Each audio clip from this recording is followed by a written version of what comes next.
முன்னவனே, யானை முகத்தவனே, முக்தி நலம் சொன்னவனே, தூய்மை சுகத்தவனே, மன்னவனே, சிற்பரனே, ஐங்கரனே, செஞ்சடையன் சேகரனே, தற்பரனே, நின்றாள் சரண். வாக்குண்டாம் நல்ல மனமுண்டாம் மாமலராள் நோக்குண்டாம் மேனி நுடங்காது பூக்கொண்டு துப்பார் திருமேனி தும்பிக்கையான் பாதம் தப்பாமல் சார்வார் தமக்கு. மூவிரு முகங்கள் போற்றி முகம்பொழி கருணை போற்றி ஏவரும் துதிக்க நின்ற ஈராறு தோள் போற்றி காஞ்சி மாவடி வைகும் செவ்வேள் மலரடி போற்றி அன்னான் சேவலும் மயிலும் போற்றி திருக்கைவேல் போற்றி போற்றி. அருள்மிகு ஆதி பராசக்தி தேவஸ்தானம் ஸ்ரீ கனகதுர்கா ஆலய பிரம்மோற்சவ விழாவை 25ஆம் ஆண்டு நிறைவு விழாவை மிகுந்த பொறுப்போடும் புனிதத்துவத்தோடும் ஏற்பாடு செய்து பக்தி சிரத்தையோடு நடத்தி கொண்டிருக்கக்கூடிய விழா குழுவை சார்ந்த ஆலய நிர்வாகத்தை சார்ந்த சான்றோர் பெருமக்களே, எங்கள் மரியாதைக்கும் வணக்கத்திற்கும் பாராட்டுதலுக்கும் உரிய ஐயா திரு சந்திரமௌலீஸ்வரர் அவர்களே, அவர்களோடு உடன் இருந்து ஆலய கைங்கரியங்களை செய்து கொண்டிருக்கக்கூடிய நல்ல உள்ளங்களே, இங்கே திரளாக வருகை தந்திருக்கின்ற பெரியோர்களே, தாய்மார்களே, இளைஞர்களே, சின்னஞ்சிறார்களே, நல்ல ஒலி ஒளி அமைப்பை தந்து கொண்டிருக்கக்கூடிய அன்பர்களே, மிக அருமையாக இறைவனை பாடி பரவசப்படுத்தக்கூடிய ஐயா அவர்களே, உபயதாரர் அவர்களே, ஆன்றோர்களே, சான்றோர்களே, அத்துணை பேருக்கும் முதற்கனினுடைய பணிவான வணக்கத்தை தெரிவித்துக் கொள்கிறேன். ஒவ்வொரு நாளும் ஐயா சந்திரமௌலீஸ்வரர் அவர்களுடைய புண்ணியத்தால் உங்களை எல்லாம் சந்திக்கக்கூடிய ஒரு பாக்கியம். இங்கே புறப்பட்டு வருகின்ற பொழுதே ஒரு ஆர்வத்தோடு நான் வருவதற்கு இறைவன் எனக்கு துணை செய்கிறான். இன்னும் சொல்லப்போனால் இங்கு வந்ததிலிருந்து இதுவே என்னுடைய முதன்மையான பணியாக இருக்கின்ற காரணத்தினால் என்ன தேதி என்ன கிழமை என்பதே எனக்கு தெரியவில்லை. தினமும் உங்களை சந்திக்கப் போகிறேன் என்று நினைக்கின்ற பொழுதே மிகவும் மகிழ்ச்சியாக இருக்கிறது, ஆனந்தமாக இருக்கிறது. ஒவ்வொரு நாளும் ஒரு பயனுள்ள தலைப்பை பற்றி நாம் சிந்தித்து கொண்டே இருக்கிறோம். இன்றைய தினம் அதை போல அருமையான ஒரு 3 ஸ்தலங்களை இன்றைக்கு ஒரே நாளிலே பார்க்க போகிறோம். இந்த 3 ஸ்தலங்களையும் ஒரே நாளில் தரிசனம் செய்வது என்பது மிகவும் சிறப்பான ஒரு விஷயம். அதற்காக அதை தேர்வு செய்து இன்றைக்கு முருகனுடைய அனுகிரகத்தினால் உங்கள் மத்தியிலே நான் பேச இருக்கிறேன். நான் நேற்றைய தினமே சொன்னேன், கலியுக கொடுமைகளிலிருந்து நம்மை காப்பவன் முருகன் என்று சொன்னேன். இந்த முருகப்பெருமான் 6 திருமுகங்களோடு நமக்கு அருள்பாலிக்கிறார். பகவான் விஷ்ணு ஒரு முகத்தோடு நமக்கு காட்சி தருகிறார். அக்னி பகவான் 2 முகங்களோடு காட்சி தருகிறார். சிவன் விஷ்ணு பிரம்மாவினுடைய அம்சமாக இருக்கக்கூடிய தத்தாத்ரேயர் 3 முகங்களோடு காட்சி தருகிறார். நான்முகன் 4 முகங்களோடு காட்சி தருகிறார். எம்பெருமான் சிவன், ஆஞ்சநேயர், ஸ்ரீ காயத்ரி தேவி, ஸ்ரீ ஹேரம்ப கணபதி 5 முகங்களோடு காட்சி தருகிறார்கள். ஆனால் எம்பெருமான் முருகன் 6 திருமுகங்களோடு காட்சி தருகிறார். நான் மீண்டும் உங்களுக்கு அதை ஞாபகப்படுத்துகிறேன். 5 முகம் கொண்ட சிவன், அவனுடைய அதோமுகம் என்கின்ற 6வது ரூபம்தான் முருகப்பெருமான், கந்தவேல் ரூபம். 5 முகங்களோடு எம்பெருமான் சிவன் இருக்கின்ற பொழுது மானோடும் மழுவோடும் இருந்தான் என்று சொன்னேன். 6 முகனாக அவன் காட்சி தருகின்ற பொழுது கருணையுள்ளம் கொண்ட அந்த முருகன் வேலோடும் மயிலோடும் காட்சி தருகிறான் என்று பார்க்கிறோம். ஆக எம்பெருமான் முருகனுக்குரிய திருமுகம் 6 முகம் என்று பார்க்கிறோம். இந்த 6 முகமும் எதை குறிக்கிறது என்று சொன்னால், நாம் உயிர் வாழ்வதற்கு, நாம் ஆரோக்கியமாக இருப்பதற்கு நம்மை இயக்கிக் கொண்டிருக்கக்கூடிய 6 சக்கரங்கள் முருகப்பெருமானை குறிக்கிறது. அவனுடைய 6 படை வீடுகளும் நம்முடைய 6 சக்கரங்களை குறிக்கிறது. நம்முடைய 6 சக்கரங்கள் என்ன? எல்லாருக்கும் நன்றாக தெரியும். மூலாதாரம், சுவாதிஷ்டானம், மணிப்பூரகம், அநாகதம், விசுத்தி, ஆஞ்ஞா சக்கரம் என்று சொல்கிறோம். இவை எல்லாவற்றுக்கும் மேலாக இருக்கக்கூடியது சகசிராரம் என்று பார்க்கப்படுகிறது. இந்த சகசிராரத்துக்கும் பிரபஞ்சத்துக்கும் தான் நெருங்கிய தொடர்பு வரணும். அப்பந்தான் நம்மெல்லாம் ஞானிகளாக மாற முடியும். மூலாதாரம், சுவாதிஷ்டானம், மணிப்பூரகம், அநாகதம், விசுத்தி, ஆங்கை இதோடு நிற்குது. இது சகசிராரம் என்று பார்க்கிறோம். இந்த சகசிராரத்தோடு சேர்ந்து மிக அற்புதமாக இந்த 6 சக்கரங்களும் ஒழுங்காக இயங்கி இந்த சகசிராரம் ஒழுங்காக செயல்படுமே ஆனால் பிரபஞ்சத்தோடு நமக்கு நெருங்கிய தொடர்பு ஏற்படும். அப்ப என்ன நடக்கும்? நம்முடைய மூளையில் இருக்கக்கூடிய எல்லா அறைகளும் திறக்க ஆரம்பிக்கும். இப்ப ஏன் நம்மளால முக்காலத்தையும் உணர முடியல? ஏன்னா நம்முடைய மூளையினுடைய எல்லா அறை கதவுகளும் திறக்கவில்லை. அதனால் நம்மால் முக்காலத்தையும் உணர முடியவில்லை. ஆனால் யோகிகளால், ஞானிகளால், சித்தர்களால் முக்காலத்தையும் உணர முடிகிறது என்று சொன்னால், இந்த சகசிராரம் எதோடு தொடர்பு கொண்டிருக்கிறது? பிரபஞ்சத்தோடு நேரடியாக தொடர்பு கொண்டிருக்கிறது. ஆக அவர்களுடைய மூளையில் இருக்கக்கூடிய அறை கதவுகள் திறக்கப்படுகிறது. முக்காலத்தையும் அவர்களால் உணர முடிகிறது. நம்மால் உணர முடியாதா என்று கேட்டால் கண்டிப்பாக உணர முடியும். அதற்குரிய பயிற்சியையும் மனோபாவத்தையும் நாம் பெற்றிருக்கணும். இறைவனே கதின்னு இருக்கணும். இறைவன் இல்லாம என் வாழ்க்கையில எதுவுமே இல்லை அப்படிங்கிற ஒரு ஆழமான பிடிப்பு, ஒரு இறை நம்பிக்கை நமக்கு இருக்கணும். ஆக 6 சக்கரங்கள் தான் நம்ம இயக்குகிறது. முருகனுடைய அறுபடை வீடுகள். நக்கீரர் என்ன அழகாக திருமுருகாற்றுப்படையை பாடுகிறார். அந்த திருமுருகாற்றுப்படையை எப்போ பாடுறாரு? திருப்பரங்குன்றத்திலே சரவண பொய்கை அருகில் இருக்கக்கூடிய அரச மரத்திற்கு கீழே அமர்ந்து சிவபூஜை செய்கிறார். சிவபூஜை செய்து கொண்டிருக்கின்ற பொழுது ஒரு அரச இலை மரத்திலிருந்து உதிர்கிறது. அது பாதி தண்ணியில மீதி தரையில கிடக்கு. இலை பாதி தண்ணிக்குள்ள இருக்கு, மீதி தரையில் இருக்கு. தண்ணிக்குள் இருக்கக்கூடிய அரச இலையினுடைய பகுதியை மீன் பிடித்து இழுக்கிறது. தரையில் இருக்கக்கூடிய அரச மர இலையை பறவை பிடித்து இழுக்கிறது. இந்த அதிசயமான காட்சியை பார்த்தாரு. சிவபூஜையில தடுமாற்றம் வந்துட்டு. அதனாலதான் நான் நேற்றைய தினமே சொன்னேன், ஒரு 5 நிமிடம் வழிபாடு செய்தால் கூட மனம் ஒன்றி வழிபாடு செய்யணும். ஆனானப்பட்ட நக்கீரருக்கே இந்த அனுபவம் ஏற்பட்டது. சிவபூஜையில் ஒரு சின்ன தடுமாற்றம் வந்தது. இதுதான் சந்தர்ப்பம் என்று நினைத்த கர்முகி பூதம் அவரை தூக்கிட்டு போயிட்டு, ஏற்கனவே 999 பேரை கொகைக்குள்ள வச்சிருக்கணும். ஒரு ஆளு தான் கர்முகி பூதத்துக்கு தேவை, எல்லாரையும் சம்ஹாரம் பண்றதுக்கு. அப்ப 999 பேரும் பல நாட்களாக அந்த குகைக்குள்ளே கிடந்து கொண்டு 1000ஆவது ஒரு ஆள் வந்துடவே கூடாதுன்னு வேண்டுனாங்க. ஏன்னா வந்துட்டா ஒட்டுமொத்த சம்ஹாரம்.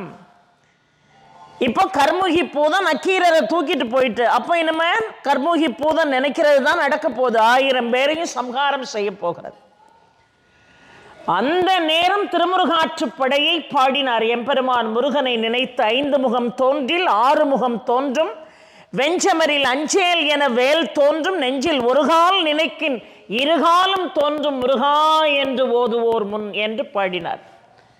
முருகன் ஓடோடி வந்து தன்னுடைய வேளால் கர்முகி பூதத்தை சம்ஹாரம் செய்து 1000 பேருக்கும் வாழ்வு கொடுத்தான். அந்த திருமுருகாற்றுப்படையை இன்றைக்கு வரைக்கும் பாடுபவர்களுக்கு மரண பயம் என்பதே கிடையாது. அவ்வளவு சக்தி வாய்ந்தது அந்த திருமுருகாற்றுப்படை. அந்த திருமுருகாற்றுப்படையில முருகப்பெருமானுடைய அறுபடை வீடை வரிசைப்படுத்துகிறார் நக்கீரர். கொண்டிருக்கக்கூடிய இடமெல்லாம் குமரன் இருக்கக்கூடிய இடம்தான். ஆனா 6 படை வீடு என்று இருக்கிறது. அந்த 6 படையை நடந்த சம்பவங்களுக்கு ஏற்றார் போல வரிசைப்படுத்துகிறார். முதல் படை வீடு திருப்பரங்குன்றம், 2வது படை வீடு திருச்செந்தூர், 3வது படை வீடு திரு ஆவினன்குடி என்று அழைக்கக்கூடிய பழனி, 4வது படை வீடு சுவாமி மலை, 5வது படை வீடு திருத்தணி, 6வது படை வீடு பழமுதிர் சோலைன்னு 6 படை வீடுகளை வகுத்ததே நக்கீரர் தான். அதை திருமுருகாற்றுப்படையிலே மிக அற்புதமாக சொல்கிறார். ஆனால் யோசித்து பாருங்கள், குழந்தை பருவத்திலிருந்து இளைய பருவத்தை பெற்று வயோதிக பருவத்தை பெறுவோமா, இல்லை வயோதிக பருவத்திலிருந்து கீழே வருவோமா? குழந்தை பருவத்தை தானே முதல்ல சொல்லணும். முதல்ல திருப்பரங்குன்றத்தை முதல் படை வீடாக வகுக்கின்றார் நக்கீரர். அப்போ அதை படிக்கும் போது நமக்கு என்ன தோன்றுகிறது? முதலாக திருமணம் என்பது ஒரு மங்களமான ஒரு விஷயம். ஒரு காரியத்தை தொடங்கும் போது மங்களமாக இருக்க வேண்டும் என்று நினைத்து நக்கீரர் ஒருவேளை திருப்பரங்குன்றத்தை முதலில் வரிசைப்படுத்தி இருக்கலாமோ என்று நமக்கு தோன்றுகிறது. ஆனால் முதல்ல திருமணம், தேவசேனாவோடு திருமணம் நடக்கிறது. ஆனால் அதுக்கு முன்னதாகவே அவன் குழந்தை, எங்க பழனியில குழந்தையா இருக்கான். பழனியில குழந்தையா இருக்கான், சுவாமி மலையில குழந்தையா இருக்கான். அப்பனுக்கு பாடம் சொல்லக்கூடிய சுப்பனாக குழந்தையாக இருக்கிறான். அப்போ அதெல்லாம் அவர் முதல்ல சொல்லியிருக்கணும் நக்கீரர். முதல்ல ஏன் திருப்பரங்குன்றத்தை சொன்னார் அப்படின்னா, நக்கீரருடைய விவரங்களுக்கு நாம பதில் சொல்ல முடியுமா? நக்கீரருடைய தெளிவுக்கு நாம பதில் சொல்ல முடியுமா? அந்த தகுதி நமக்கு இருக்கிறதா? ஆனால் அறிவு சொல்கிறது எதற்காக இவர் இப்படி வரிசைப்படுத்தினார் என்று ஒரு கேள்வியை கேள் என்று நம்முடைய அறிவு நமக்கு உணர்த்துகிறது. குழந்தை பருவத்தை அல்லவா முதலாவதாக வரிசைப்படுத்தி இருக்கணும். அதை விட்டுட்டு திருமண பருவத்தை முதலாவதாக கொண்டு வந்து நக்கீரர் நிறுத்துகிறாரே ஏன் அப்படின்னு நமக்கு ஒரு கேள்வி ஏற்படுகிறது. அதை நல்ல ஆய்வு செய்து பார்த்தீர்கள் என்று சொன்னால் எதற்காக நக்கீரர் அப்படி பாடுகிறார்? அருணகிரிநாத சுவாமிகள் கூட ஆறுமுக தத்துவத்தை பாடுகின்ற பொழுது ஏறுமையில் ஏறி விழையாடு முகம் ஒன்று, ஈஸ்வருடன் ஞான மொழி பேசும் முகம் ஒன்று. முதல்ல பழனியை சொல்றாரு, 2வது சுவாமி மலையை தான் சொல்றாரு. ஆனா இவர் முதல்ல திருமணம் நடந்த இடத்தை சொல்றார், திருப்பரங்குன்றத்தை. அருணகிரிநாத சுவாமிகள் ஆறுமுக தத்துவத்தை என்ன அழகாக, ஏறுமையில் ஏறி விழையாடு முகம் ஒன்றே, ஈஸ்வருடன் ஞானமொழி பேசும் முகம் ஒன்றே, கூறும் அடியார்கள் வினை தீர்க்கும் முகம் ஒன்றே, குன்றுருவ வேல் வாங்கி நின்ற முகம் ஒன்றே, மாறுபடு சூரரை வதைத்த முகம் ஒன்றே, வள்ளியை மனம் புணர வந்த முகம் ஒன்றே, 6 முகமான பொருள் நீ அருளல் வேண்டும் ஆதி அருணாச்சலம் அமர்ந்த பெருமாளேன்னு பாடினார். இந்த பாட்டை சொல்லும் போதெல்லாம் எனக்கு செட்டிநாட்டில் ஒரு ஆட்சி ஞாபகம் தான் வரும். நான் என்னுடைய சொற்பொழிவுக்கு இடையில சொன்னேன், அந்த காலத்தில் வீட்டுக்காரர் பேரை சொல்ல மாட்டாங்க. இன்னைக்கெல்லாம் பிள்ளைங்க பேர் சொல்லி கூப்பிடுது, வாடா போடான்னு கூட ரொம்ப அருமையாக கூப்பிடுது இன்னைக்கு இருக்கிற பிள்ளை. ஆனால் அந்த காலத்தில் நம்ம பேர் சொல்லி கூப்பிடுறதில்லை. செட்டிநாட்டில் ஆட்சி பாடுற அந்த பாட்டு தினமும் அருணகிரிநாத சுவாமிகள் பாடிய முருகப்பெருமானுடைய ஆறுமுக தத்துவத்தை தினமும் பாராயணம் பண்ற ஆட்சி. ஏன்னா வீட்டுக்கார் பேரை சொல்லக்கூடாது, ஆனா ஆட்சி வீட்டுக்கார் பேரு அருணாச்சல செட்டியார். அப்ப எப்படி அருணாச்சலம்னு முடிக்கிறதுன்னு யோசிச்ச ஆட்சி. நான் அந்த காலத்தில் பெயர் சொல்ல மாட்டாங்க. நாங்கெல்லாம் குழந்தையா இருக்கும்போது சென்சஸ் எடுக்கிறதுக்கு வருவாங்க கவர்மெண்ட்ல இருந்து. அப்போ நாங்கள்லாம் விளையாண்டுக்கிட்டு இருக்கும்போது பக்கத்து வீட்டு ஆச்சிக்கிட்ட வந்து பாட்டிக்கிட்ட வந்து, பாட்டி உன் பேர் என்ன? பேரை சொல்லிச்சு பாட்டியம்மா. உன் புருஷன் பேர் என்ன? யாராவது புருஷன் பேர் சொல்லுவாங்களா? அதெல்லாம் சொல்ல முடியாதுன்னுச்சு. அட பைத்தியமே, நான் சென்சஸ் எடுத்துகிட்டு போய் ஆகணும், கணக்கு கொடுக்கணும், வீட்டுக்கார் பேரை சொல்லு, அப்படியெல்லாம் சொல்ல முடியாதுன்ட்டு எங்களை கூப்பிட்டு தாத்தா பேரை சொல்லு அப்படின்னா நாங்கள் பார்த்தோம், பாட்டி ஏன் சொல்ல மாட்டேக்கா, நம்மளை ஏன் சொல்கிற? பாட்டி உன் வீட்டுக்காரன் பேரை நீ தானே சொல்லணும், நாங்கள் எப்படி சொல்கிறது? ஐயோ, தாத்தா பேரை நான் என்னைக்கு சொல்லியிருக்கேன்? எப்படி மரியாதையான காலமாக ஒரு காலம் இருந்திருக்கு பாருங்க. அவன் சொன்னான், நல்லா இருப்ப, உன்னை கையெடுத்து கும்பிடுறேன், தயவுசெய்து பேரை சொல்லு அப்படின்னா. உடனே பாட்டியை பாருங்க, நான் பேரை சொல்லலைன்னா நீ போகமாட்ட போல தெரியுது, அதனால சொல்ல முயற்சி பண்ண, நான் செய்க காட்டுவேன், நீ புரிஞ்சுக்கிடணும்னா. சரி, அதையாவது சொல்லு அப்படின்னா. சொல்லுன்னு சொன்ன உடனே எல்லா பெண்களும் தலையில் வச்சிருப்பாங்களே அது அப்படின்னு. உடனே இவன் சென்சஸ் எடுக்கிறவனை பாருங்க, ரோஜா பூவா அப்படின்னா, மல்லிகை பூவா, மொத்தத்தில் சொல்லுப்பா, ஏன்பா தனித்தனியாக சொல்ற? தலையில் வாசத்துக்கு வச்சிருப்பாங்களே அதுக்கு மொத்தத்தில் ஒரு பேர் இருக்குல்ல, அதை சொல்லு அப்படின்னா பாட்டி. பூவா அப்படின்னா அப்படின்னுச்சு பாட்டி. அது அப்படியே வச்சுக்கோ, கோயிலில் நம்ம ஐயா சூடத்தட்டை இந்த கையில் வச்சுக்கிட்டு தீபாராதனை காட்டுறதுக்கு இந்த கையில் ஒன்றை வச்சு அடிப்பாள், அதை சேர்த்துக்கோ அப்படின்னா. இவன் அப்படியே யோசிச்சான், மணியா அப்படின்னா, ரெண்டையும் ஒன்றா சேரு அப்படின்னா. பூவு மணி, ஏன் பாட்டி உன் புருஷன் பேர் பூமணியா அப்படின்னா. பாட்டி பதில பாருங்க, பூமணிதான் பூமணிதான் பூமணியே தான் அப்படின்னா. இதை முதலே சொல்லியிருக்கலாம்ல. தெரியாம சொல்லுவாங்களே தவிர தெரிஞ்சு ஒரு நாள் சொல்ல மாட்டாங்க, அவசியம் இருந்தால் மட்டும்தான் சொல்லுவாங்க. இந்த கதெல்லாம் இப்போ உள்ள பிள்ளைகளுக்கு சொன்னால் ஆச்சரியமா இருக்கும், இப்படியெல்லாம் ஒரு சம்பவம் இருந்திருக்கா உங்க காலத்தில். இப்போ தினமும் ஆச்சு அருமையா ஏறுமையில் ஏறி விளையாடு முகம் ஒன்றுன்னு ஆறுமுக தத்துவத்தை பாடுறா. ஆனா பாட்டை முடிக்கும் போது எப்படி முடிப்பா பாருங்க. ஏறுமையில் ஏறி விளையாடு முகம் ஒன்றே, ஈசருடன் ஞானமொழி பேசும் முகம் ஒன்றே, கூறும் அடியார்கள் வினை தீர்க்கும் முகம் ஒன்றே, குன்றுருவ வேல் வாங்கி நின்ற முகம் ஒன்றே, மாறுபடு சூரரை வதைத்த முகம் ஒன்றே, வள்ளியை மனம் புணர வந்த முகம் ஒன்றே, ஆறு முகம் ஆன பொருள் நீ அருளல் வேண்டும், ஆதி அவுக அமர்ந்த பெருமாளேன்ட்டான். ஏன்னா அருணாச்சலம்னு சொல்ல மாட்டாளா, செட்டியார் பேர் அருணாச்சலம். எப்படியெல்லாம் இருந்திருக்காங்க பாருங்க. அதை சொன்ன உடனே எனக்கு அந்த ஞாபகம் வந்துட்டு.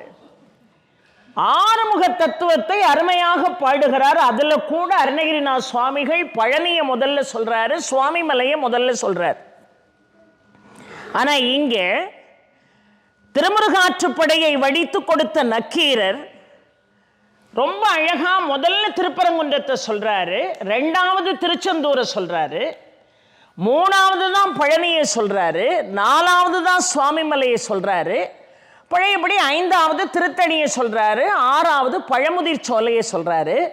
இதில் ஐந்தாம் படை வீட்டுக்குள்ள திருத்தணி மட்டும் இல்லை, குன்றக்குடியும் ஐந்தாம் படை வீடு தான். வைத்தீஸ்வரன் கோவிலில் வீற்றிருந்து அருள்பாலிக்கக்கூடிய முத்துக்குமார சுவாமியும் ஐந்தாவது படை வீடு தான். தென்காசியிலிருந்து ஐயா வந்திருக்காங்கன்னு சொன்னாங்க. தென்காசி பக்கத்தில் இருக்கிற இளஞ்சி முருகன் ஐந்தாவது படை வீடு தான். வயலூர் முருகன் வாரியார் சுவாமிகளுக்கு மிகவும் பிடித்த ஆலயம் வயலூர் முருகன். ஏன் முருகப்பெருமானுக்கே மிகவும் பிடித்த ஆலயம் வயலூர் முருகப்பெருமான் ஆலயம். அருணகிரிநாத சுவாமிகளுடைய மனதை கொள்ளை கொண்ட ஆலயம் வயலூர் முருகனுடைய ஆலயம். அந்த வயலூரும் ஐந்தாம் படை வீட்டுக்குள்ளே தான் வரும். ஆனால் ஒட்டுமொத்தமாக சொல்லும்போது திருத்தணியை சொல்கிறோம். அப்போ முதல்ல திருப்பரங்குன்றம், ரெண்டாவது திருச்செந்தூர், மூன்றாவது பழனி, நாலாவது சுவாமிமலை, ஐந்தாவது திருத்தணி, ஆறாவது பழமுதிர் சோலை. ஏன் அவர் அப்படி வருஷப்படுத்தினாரு? ஏன் மாற்றி வருஷப்படுத்தினாரு?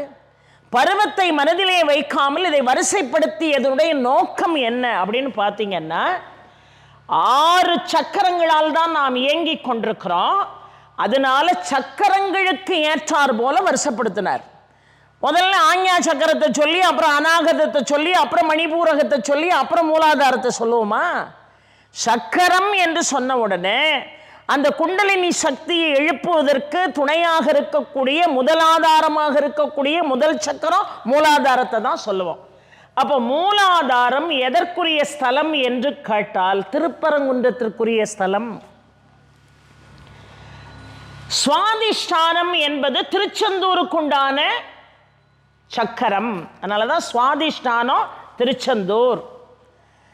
மூலாதாரம் சுவாதிஷ்டானம் மணிப்பூரகம் பழனி, அநாகதம் சுவாமிமலை, விசுத்தி திருத்தணி, ஆக்ஞா சக்கரம் பழமுதிர் சோலை. அதனால தான் அவர் அப்படி வருஷப்படுத்துறார். மூலாதாரம் திருப்பரங்குன்றம், சுவாதிஷ்டானம் திருச்செந்தூர், மிக அழகாக மணிப்பூரகம் பழனி, அநாகதம் சுவாமிமலை, விசுத்தி திருத்தணி, ஆக்ஞா சக்கரம் பழமுதிர் சோலை என்று வரிசைப்படுத்துகிறார்.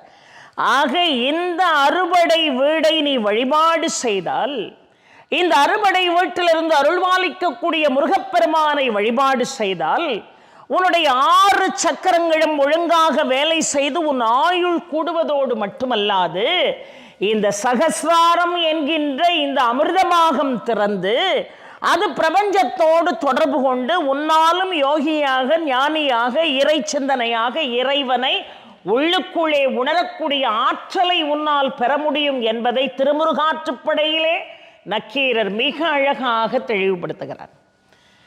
அப்பேற்பட்ட முருகனை மிக அருமையாக 6 எழுத்து மந்திரத்தின் வாயிலாக வழிபாடு செய்கிறோம். சரவண பவ என்று சொல்கிறோம். எந்த மந்திரத்தை நாம் உச்சாடனம் செய்தாலோ பிரதானமாக முதலில் இடம்பெறுவது எது? ஓம் என்கின்ற பிரணவம்.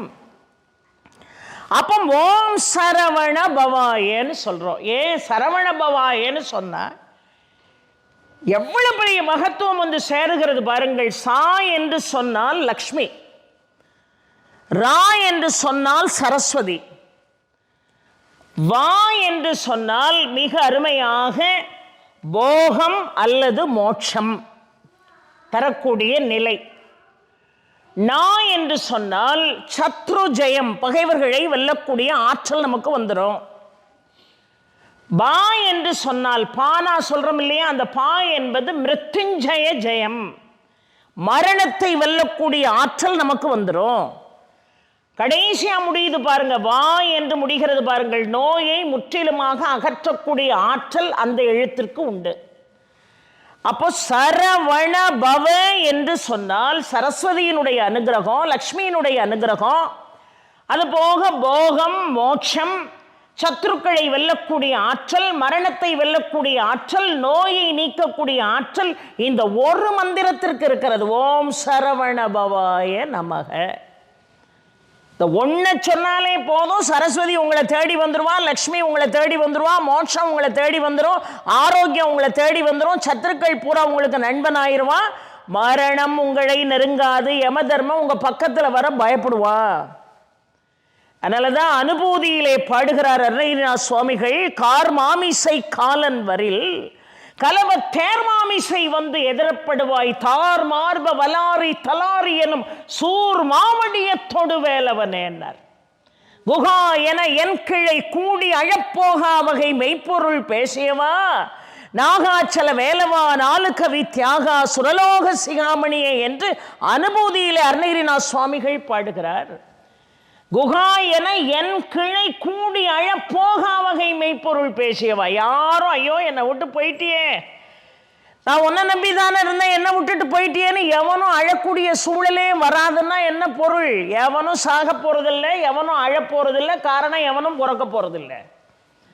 குகா என என் கிளை கூடி அழ போகா வகை மெய்ப்பொருள் பேசியவா, நாகாச்சல வேலவா நாலு கவி தியாகா சுரலோக சிகாமணியேன்னு அதனால தான் பாடுகிறார் அனுபூதியிலே அருணகிரிநாத சுவாமிகள். அப்ப என்ன அழகாக நம்முடைய சக்கரத்தோடு வரிசைப்படுத்துகிறார். இந்த 6 சக்கரங்களும் ஒழுங்காக செயல்படணும்னு சொன்னா, லக்ஷ்மியினுடைய சரஸ்வதியினுடைய கடாட்சம் உனக்கு வேணும்னு சொன்னா, மோட்சம் உனக்கு வேணும்னு சொன்னா, நோயில்லாத வாழ்வு வேணும்னு சொன்னா, சத்ருபயம் நீங்கணும்னு சொன்னா, மரணபயம் நீங்கணும்னு சொன்னா, 6 திருமுகங்களோடு காட்சி அளிக்கக்கூடிய எம்பெருமான் முருகனை நினைத்து அவனுடைய சடாட்சர மந்திரம் சரவண பவா என்று மட்டுமே உச்சரித்து கொண்டே இரு. முருகனுடைய அனுகிரகம் உனக்கு கிடைக்கும். அப்பேற்பட்ட முருகன் ஒரு 3 ஸ்தலங்களிலே மிக அற்புதமாக, எல்லா ஸ்தலமும் அற்புதம் நிறைந்த ஸ்தலம் தான். நம்ம நினைச்சா திருச்செந்தூருக்கு ஒரு நாள் போகலாம், அப்புறம் ஒரு 4 நாள் கழித்து திருத்தணிக்கு போகலாம், அப்புறம் ஒரு 2 நாள் கழித்து சுவாமி மலைக்கு போகலாம். சில பேர் 6 படை வீடையும் அடுத்தடுத்து என்ன செய்வார்கள்? வழிபாடு செய்வார்கள். ஆனால் ஒரே நாளில் ஒரு 3 ஆலயங்களை சேர்ந்தார் போல் வழிபாடு செய்யணும். அது ரொம்ப சிறப்பு. இந்தியா போனீங்கன்னா இந்த மாதிரி ஆலயங்கள் எல்லாம் போய் வழிபாடு செஞ்சுட்டு வாங்க. முதல்ல சிக்கல் சிங்கார வேலன், 2வது எட்டுக்குடி முருகன், 3வது எண்கண் முருகன். இந்த 3 பேரையும் ஒரே நாளையில் தரிசனம் பண்ணணும். ஒரே நாளையில் தரிசனம் பண்ணணும். ரொம்ப ஒன்றும் தூரத்தில் இல்லை. நாகப்பட்டினத்திலிருந்து ஒரு 10 கிலோமீட்டரில் சிக்கல் சிங்காரவேலன் ஆலயம் இருக்கு. நாகப்பட்டினத்து பக்கத்தில் தான் திருவாரூர் இருக்கு. திருவாரூர்லேருந்து ஒரு 13 கிலோமீட்டரில் எட்டுக்குடி இருக்கு. அதே எட்டுக்குடியிலிருந்து ஒரு 11-12 கிலோமீட்டர் எண்கண் முருகன் வீற்றிருந்து அருள்பாலித்து கொண்டிருக்கிறார். 3ஐயும் ஒரே நாளில் சேவிக்க முடியாதா? மனமிருந்தால் மார்க்கம் உண்டு.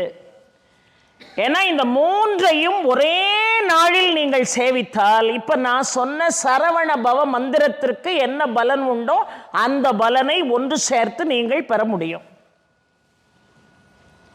முதல்ல சிக்கல் சிங்காரவேலன் ஆலயம். வாழ்க்கையில் உங்களுக்கு என்ன சிக்கல் இருக்குன்னு எனக்கு தெரியாது. திருமண சிக்கலாக இருக்கலாம், இல்லை குழந்தை பாக்கியம் இல்லைங்கிற கவலை இருக்கலாம், இல்லை பொருளாதார சிக்கலாக இருக்கலாம், இல்லை என்ன மனச்சிக்கல்கள், என்ன மனக்லேசங்கள் இருந்தாலும் அந்த சிக்கலை கொண்டு போய் நீங்கள் சமர்ப்பிக்க வேண்டிய இடம் சிக்கல் சிங்கார வேலன். அவன் பாதத்தில் சமர்ப்பிக்கணும். ஒன்றும் இல்லைங்க, ஒரு உண்மையான ஒரு தகவலை சொல்கிறேன். எங்கள் பண்ணையை விட்டு விற்கணும்னு முடிவு பண்ணாங்க. நாங்கள் 9 பிள்ளைங்க, அவங்கவுங்க வீடு கட்டி எல்லாரும் இன்னைக்கு சந்தோஷமாக இருக்கோம். ஆனால் இந்த பண்ணையை விட்டு எதுக்கு வச்சுக்கிட்டு இதை விற்றுருவோம், அம்மா அப்பா காலத்துக்கு பிறகு இந்த வீட்டை யார் பராமரிக்க போகிறா, விற்றுடலாம். அப்போ அதை விற்கிறதுக்கு ஆள் பார்த்துக்கிட்டும் வந்துக்கிட்டும் போய்கிட்டும் இருக்காங்க. அப்போ சத்தியமாக அந்த ஆலயத்தில் வச்சு சொல்கிறேன், எனக்கு வயசு மிஞ்சி மிஞ்சி போனால் நான் 9th ஸ்டாண்டர்டோ 8th ஸ்டாண்டர்டோ படிக்கேன். என்னுடைய ஞாபகம் ஒரு 8th ஸ்டாண்டர்ட் நான் படிக்கிறேன். ஆட்கள் வந்துக்கிட்டும் போயிட்டு இருக்காங்க. நான் எங்கள் அம்மாட்ட எங்கள் மூத்த சகோதரிகிட்ட கேட்க, எதுக்கு எல்லாரும் வந்து நம்ம வீட்டை பார்த்துட்டு போகிறாங்க, இல்லை அதை கொடுத்துடலான் இருக்கோம். அதே வீட்டில் புழங்கி விளையாடுறோம். இன்னைக்கு எல்லாரும் வெளியே பெரிய கார்டன்லாம் வச்சு வீடு வாங்கலாம். ஆனாலும் அந்த பூர்வீக வீட்டு மேலே எல்லாருக்கும் ஒரு பாசம் இருக்கும். அதில் எவ்வளோ வசதி குறைபாடுகள் இருந்தாலும் அதில் ஒரு பாசம் இருக்கும்.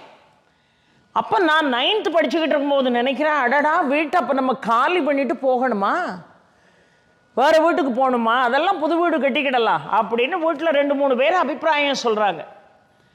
அந்த நேரம் எனக்கு ஒரு வாய்ப்பு கிடைச்சது. அதான் தெய்வ அனுகிரகம் என்பது. ஒரு வாய்ப்பு கிடைச்சது. சிக்கல் சிங்காரவேலனை பார்க்கறதுக்கு ஒரு வாய்ப்பு.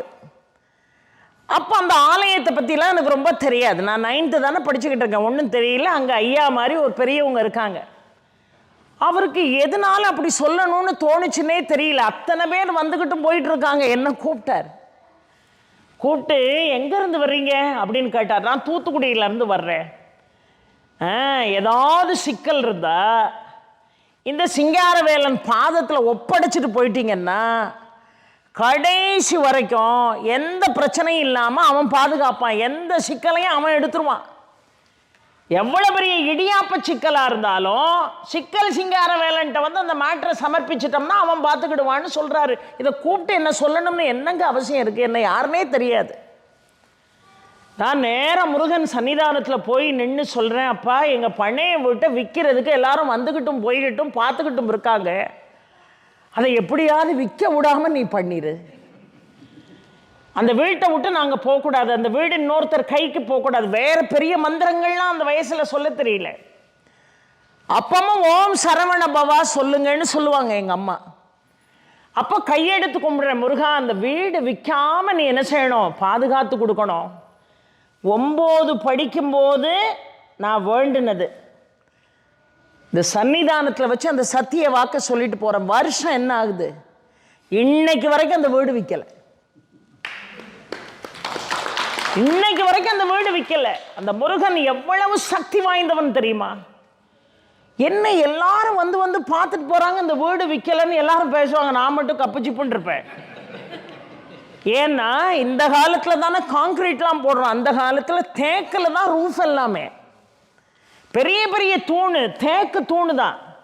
அந்த கதவுகள் எல்லாம் இவ்வளோ பெரிய சாவி, எங்கள் வீட்டு பழைய வீட்டுக்கு சாவி இவ்வளோ பெருசாக இருக்கும். அந்த சாவியை தூக்குறதுக்கே ஒரு நாளைக்கு 2 லிட்டர் பால் குடிக்கணும். அவ்வளோ ஒரு பெரிய வீட்டை, இவ்வளோ பாரம்பரியமான வீட்டை விற்க போகிறாங்கன்னு எவன்கிட்ட சொன்னாலும் சிறியார் வீட்டை விழாமல் களம் போய் சேராது. பேசாமல் இரு, சின்ன பிள்ளை உனக்கு என்ன தெரியும்னு நம்மளை சொல்லி வாயை மூடிடுறாங்க. முருகா நீ தான்ப்பா பாதுகாக்கணும். வருஷம் 40-45 வருஷத்தை தாண்டி ஓடுது, எவனும் அந்த வீட்டுக்கிட்ட நெருங்க முடியல, அந்த வீட்டை எவராலையும் விற்கவும் முடியல. சரி, நம்ம தாய் தகப்பன் பேரை சொல்கிற மாதிரி, நம்முடைய பாரம்பரியத்தை சொல்கிற மாதிரி அந்த வீடு நிலைத்திருக்கட்டும்னு நினைக்கிறோம். எங்கள் வீட்டில் ஒரு நாள் சும்மா இருக்காமல் என் ஓட்ட வாயை வச்சு உளறிக்கிட்டு அதெல்லாம் விற்காது அப்படின்னு. எப்படி நீ விற்காதுன்னு சொல்கிற அப்படின்னு கேட்டாங்க வீட்டில். இல்லை, முருகன்கிட்ட போய் ஒப்படைச்சிட்டு வந்துட்டேன். எங்கள் சகோதரி சொல்லுவாங்க, அதான பார்த்தேன், இன்னைக்கு வரைக்கும் அந்த வீடு வெல்ல போக மாட்டேங்க, ஒன்றை பழையபடி சிக்கலுக்கு கூட்டிகிட்டு போய் முருகா அந்த வீட்டை விற்று கொடுத்துருன்னு ஓமாயால் கேட்டால் தான் அது விற்கும். அதனால் சிக்கலுக்கு நம்ம சீக்கிரம் போகணும் அப்படின்னு எங்கள் சகோதரி சொன்னாங்க. நான் சொன்னேன், அது ரொம்ப சிக்கல், என்னால் வர முடியாது. எப்பேற்பட்ட முருகன் தெரியுமா அந்த ஸ்தலம், எப்பேற்பட்ட பிரசித்தி பெற்ற ஸ்தலம் தெரியுமா? காமதேனு. காமதேனுங்கிற பேரை சொன்னாலே நமக்கு செல்வம் கொழிக்கும். காமதேனு ஒரு நாள் என்ன செஞ்சுதான், பஞ்சத்தில் புல்லுக்கு தட்டுப்பாடு வந்து பஞ்சம் ஏற்பட்ட உடனே இறைச்சியை சாப்பிட்டுட்டான். உடனே சிவன் பார்த்தாரா, புல்லை திங்க வேண்டிய நீ இறைச்சியா சாப்பிட்ட, நீ உடனே நீ சிங்கமா மாறி போனார். இப்போ காமதேனு சிங்கமா மாறிட்டு, சிங்கம் தான் இறைச்சி சாப்பிடும். அதை நான் டிசைன் பண்ணியிருக்கிறதே அப்படிதான் பண்ணியிருக்கேன். ஆனால் ஒன்றை நான் அப்படி டிசைன் பண்ணலையே. நீ யாரை கேட்டுட்டு இறைச்சி சாப்பிட்ட, நீ சிங்கமாக மாறிப்போன்னு சாபம் விட்டோன்னு காமதேன்னு சிவனுடைய பாதத்தை பிடிச்சிக்கிட்டு அழுதுச்சு, தயவுசெய்து தெரியாமல் சாப்பிட்டுட்டேன், என்னை காப்பாத்துன்னு.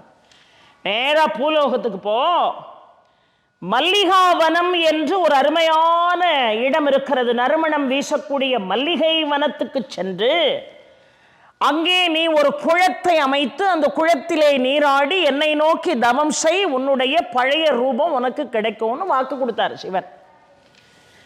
இப்ப காமதேனு பூலோகத்துக்கு மல்லிகை வனத்துக்கு வந்துச்சு. அந்த மல்லிகை வனம் தான் இந்த சிக்கல் சிங்காரவேலன் ஆலயம் இருக்கக்கூடிய இடம்.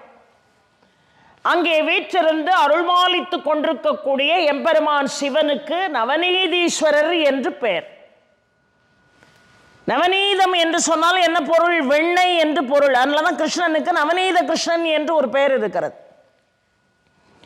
நேர பூலோகம் வந்து அந்த மல்லிகை வனத்தில் ஒரு குளத்தை ஏற்படுத்தி அந்த குளக்கரையில் அமர்ந்து கடுமையான தவம் சிவனை நோக்கி செய்தது. அந்த குளத்தில் நீராடி தினமும் சிவனை பிரார்த்தனை செய்ததனுடைய பலன் அந்த காமதேனு தன்னுடைய பழைய ரூபத்தை பெற்றது. தன்னுடைய பழைய ரூபத்தை பெற்ற பிறகு தன்னையும் அறியாமல் மடுவிலிருந்து பால் சுரக்க ஆரம்பித்தது. பால் சுரக்க ஆரம்பித்து அந்த மல்லிகை வனத்திலே தன்னால் ஏற்படுத்தப்பட்ட அந்த குளம் பால் குளமாக மாறிப்போனது. பால் குளமாக மாறிப்போனது. அந்த குளத்துக்கு யார் வந்தார் தெரியுமா? வசிஷ்டர் வந்தார். வசிஷ்டர் வந்து அந்த பாலை கடைந்து வெண்ணையாக மாற்றி அந்த வெண்ணையில ரொம்ப அழகாக சிவனை வடித்து வழிபாடு செய்தார். சரி, அப்படிதான் இடையில இடையில பேசினா தானே ஒரு சுவாரஸ்யம் இருக்கும். இருக்கட்டும், இல்லாட்ட ஒரே ட்ராக்ல போன மாதிரி இருக்கும். ரொம்ப அழகா அந்த வெண்ணையால் சிவனை வடித்து வழிபாடு செய்கிறார் வசிஷ்டர்.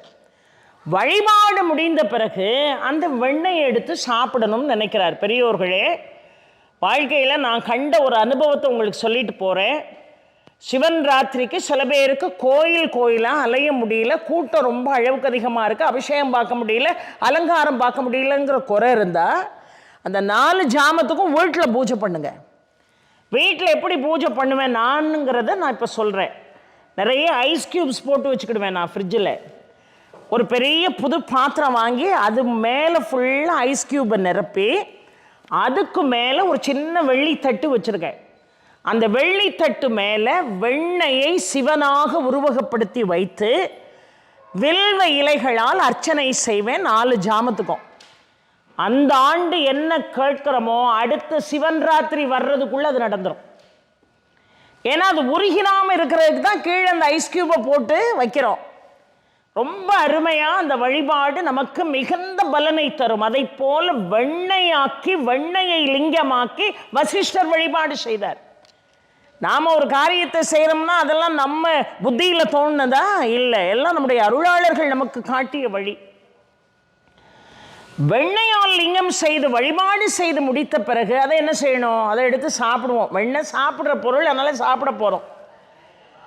யாராவது நோய்வாய்ப்பட்டிருந்தார்கள் என்று சொன்னால், பல மாதங்கள் படுத்த படுக்கையாக இருக்கிறார்கள் என்று சொன்னால், இந்த வெண்ணெயை கொண்டு போய் அவர்களை தேடி போய் பிரசாதமாக கொடுத்துட்டு வாங்க. கண்டிப்பாக அவர்களால் எழுந்திருக்க இயலும். வசிஷ்டர் அது போல வெண்ணையால லிங்கம் செய்த காரணத்தினால்தான் அவருக்கு நவநீதேஸ்வரர் என்று பெயர். அந்த வெண்ணெயை எடுக்க இப்போ முயற்சி செஞ்சார், வெண்ணெய் வரல. அந்த லிங்கம் தரையோடு தரையாக சிக்கி கொண்டதான். அப்படி சிக்கி கொண்ட காரணத்தினால்தான் அதற்கு சிக்கல் என்று பெயர். அந்த சிக்கலிலே இருந்து அருள்வாளிக்கக்கூடிய வேலவனுக்குத்தான் சிக்கல் சிங்கார வேலவன் என்று பெயர். அவ்வளவு அருள் நிறைந்த ஒரு அற்புதமான இடம். அது மட்டும் இல்லை, நேற்றைய சொற்பொழிவில் நான் சொன்னேன், மகாபலியினுடைய அட்டகாசம் தாங்க முடியாமல் தேவாதி தேவர்கள்லாம் போய் பகவான்கிட்ட முறையிட்ட உடனே பகவான் வாமன ரூபம் எடுத்து மகாபலியிட்ட 3 அடி மண் கேட்டு விண்ணையும் மண்ணையும் அழந்து பாதாளத்துக்குள்ள அனுப்புனாருன்னு சொன்னேன் நேற்று நான். அந்த மகாபலியிடம் சென்று 3 அடி மண் கேட்டு மகாபலியை வீழ்த்த வேண்டும் என்கின்ற ஆற்றலை பகவான் இந்த நவநீதேஸ்வரர்கிட்ட வந்து வேண்டி பெற்றாராம். அதனால அங்கே வீற்றிருந்து அருள்பாலித்துக் கொண்டிருக்கக்கூடிய அந்த பெருமாளுக்கு கோல வாமன பெருமாள் என்று பெயர். அந்த கோல வாமன பெருமாளையும் சிவனையும் ஒரே ஆலயத்தில் வழிபாடு செய்யக்கூடிய பாக்கியத்தை நாம் பெற்றிருக்கிறோம். சாதாரணமான ஸ்தலம் அது அல்ல, மிகவும் சக்தி வாய்ந்த ஸ்தலம். இன்னொன்று, சிக்கலில் வேல் வாங்கி செந்தூரில் முருகன் சூரனை சம்ஹாரம் செய்தான் என்று சொல்கிறோம். அந்த வேலை கொடுத்தவள் யாரு? என் அன்னை ஆதிபராசக்தி. அதனால அவளுக்கு நெடுவேல் கண்ணி என்று பெயர். சக்தி மிகுந்த வேலை கொடுத்தாள் என்று பெயர். அதனால தான் முருகனை வழிபட்டாலும் அவன் கையில் வேல் இருக்கு, அம்பாளை வழிபட்ட மாதிரி. நான் ஏற்கனவே சொல்லிட்டேன், முருகனும் சிவனும் ஒன்றுன்னு சொல்லிட்டேன். முருகனும் அம்பாளும் சிவனும் ஒன்று தான் அப்படிங்கிறதுக்கு ஆதாரம் கந்தபுராணத்தில் கச்சியப்பர் சொன்னார்னு நேற்று சொன்னேன். அவள் கையிலே முருகன் இருக்கிறான், முருகன் கையிலே அவள் இருக்கிறாள். எப்படி? வேலாக இருக்கிறான் முருகன். அந்த வேலை கொடுத்தது யாரு? அம்பாள். அந்த முருகனும் சிவனும் ஒன்று. அப்போ 3 பேருமே சத்து சித்து ஆனந்தம் என்று பார்க்கிறோம். அந்த ரூபந்தான் சச்சிதானந்த ரூபம் என்று பார்க்கிறோம். சச்சிதானந்த ரூபத்தை வழிபாடு செய்தால், சோமாஸ்கந்த மூர்த்தத்தை வழிபாடு செய்தால் கேட்டு பெற முடியாத விஷயம்னு ஒன்று இந்த உலகத்தில் கிடையவே கிடையாது. சோமாஸ்கந்த மூர்த்தத்துக்கு அவ்வளவு பெரிய ஒரு சக்தி இருக்கிறது. மிகுந்த வல்லமை வாய்ந்த ஸ்தலமாக அந்த சிக்கல் இருக்கிறது என்று பார்க்கிறோம். நம்முடைய சிக்கல்களை எல்லாம் தீர்க்கக்கூடியது. முருகன் அங்க வேல் வாங்கிதான் திருச்செந்தூரில் சூரபன்மனை சம்ஹாரம் செய்தார் என்று பார்க்கிறோம். சூரனை சம்ஹாரம் செய்தார் திருச்செந்தூர்ல. அப்போ வேல் அம்மாட்டிருந்து வேல்கண்ணியிடமிருந்து வேல் வாங்கின உடனே முருகனுக்கு உடம்பு முழுவதும் வேர்த்து ஊத்துமா. இன்னைக்கு வரைக்கும் அந்த அற்புதம் நடக்கிறது. அந்த ஆலயத்தில் உடல் முழுதும் வேர்த்து ஊத்தும். அது மட்டும் இல்லைங்க, சீர்காழி கோவிந்தராஜன் அவர்கள் எவ்வளவு பெரிய சிங்கர். அவர் சாதாரண ஆளா? தமிழ் தமிழிசை பாடுகின்ற வானம் வாடி என் தலைவன் முருகனை தினம் தேடி. தமிழிசை பாடுகின்ற வானம் வாடி என் தலைவன் முருகனை தினம் தேடி. அமிழ்தினும் இனிதான தமிழ் பாட்டு அந்த ஆறுமுகம் மயங்கும் அதை கேட்டு. தமிழிசை பாடுகின்ற வானம் பாடி என் தலைவன் முருகனை தினம் தேடி. முருகன் அப்படியே வந்து நிற்பானையா, அப்படி பாடுவார் சீர்காழி எஸ் கோவிந்தராஜன் அவர்கள். ஒரு தடவை சிக்கலுக்கு கச்சேரிக்கு போறாரு. அப்போ எல்லாரும் சொல்றாங்க, வாங்க காலையிலே போய் முருகனை தரிசனம் பண்ணிட்டு வந்துடலாம். இல்லை, நான் ரொம்ப தூரத்துல இருந்து பயணம் பண்ணி வரேன், உடம்பெல்லாம் வலிக்குது, கொஞ்ச நேரம் ஓய்வு எடுத்துட்டு நான் வரேன். அதான் தெய்வ சங்கல்பம். அந்த வேல் வாங்கக்கூடிய அன்று அந்த ஆலயத்துக்குள்ள நுழைஞ்சார்.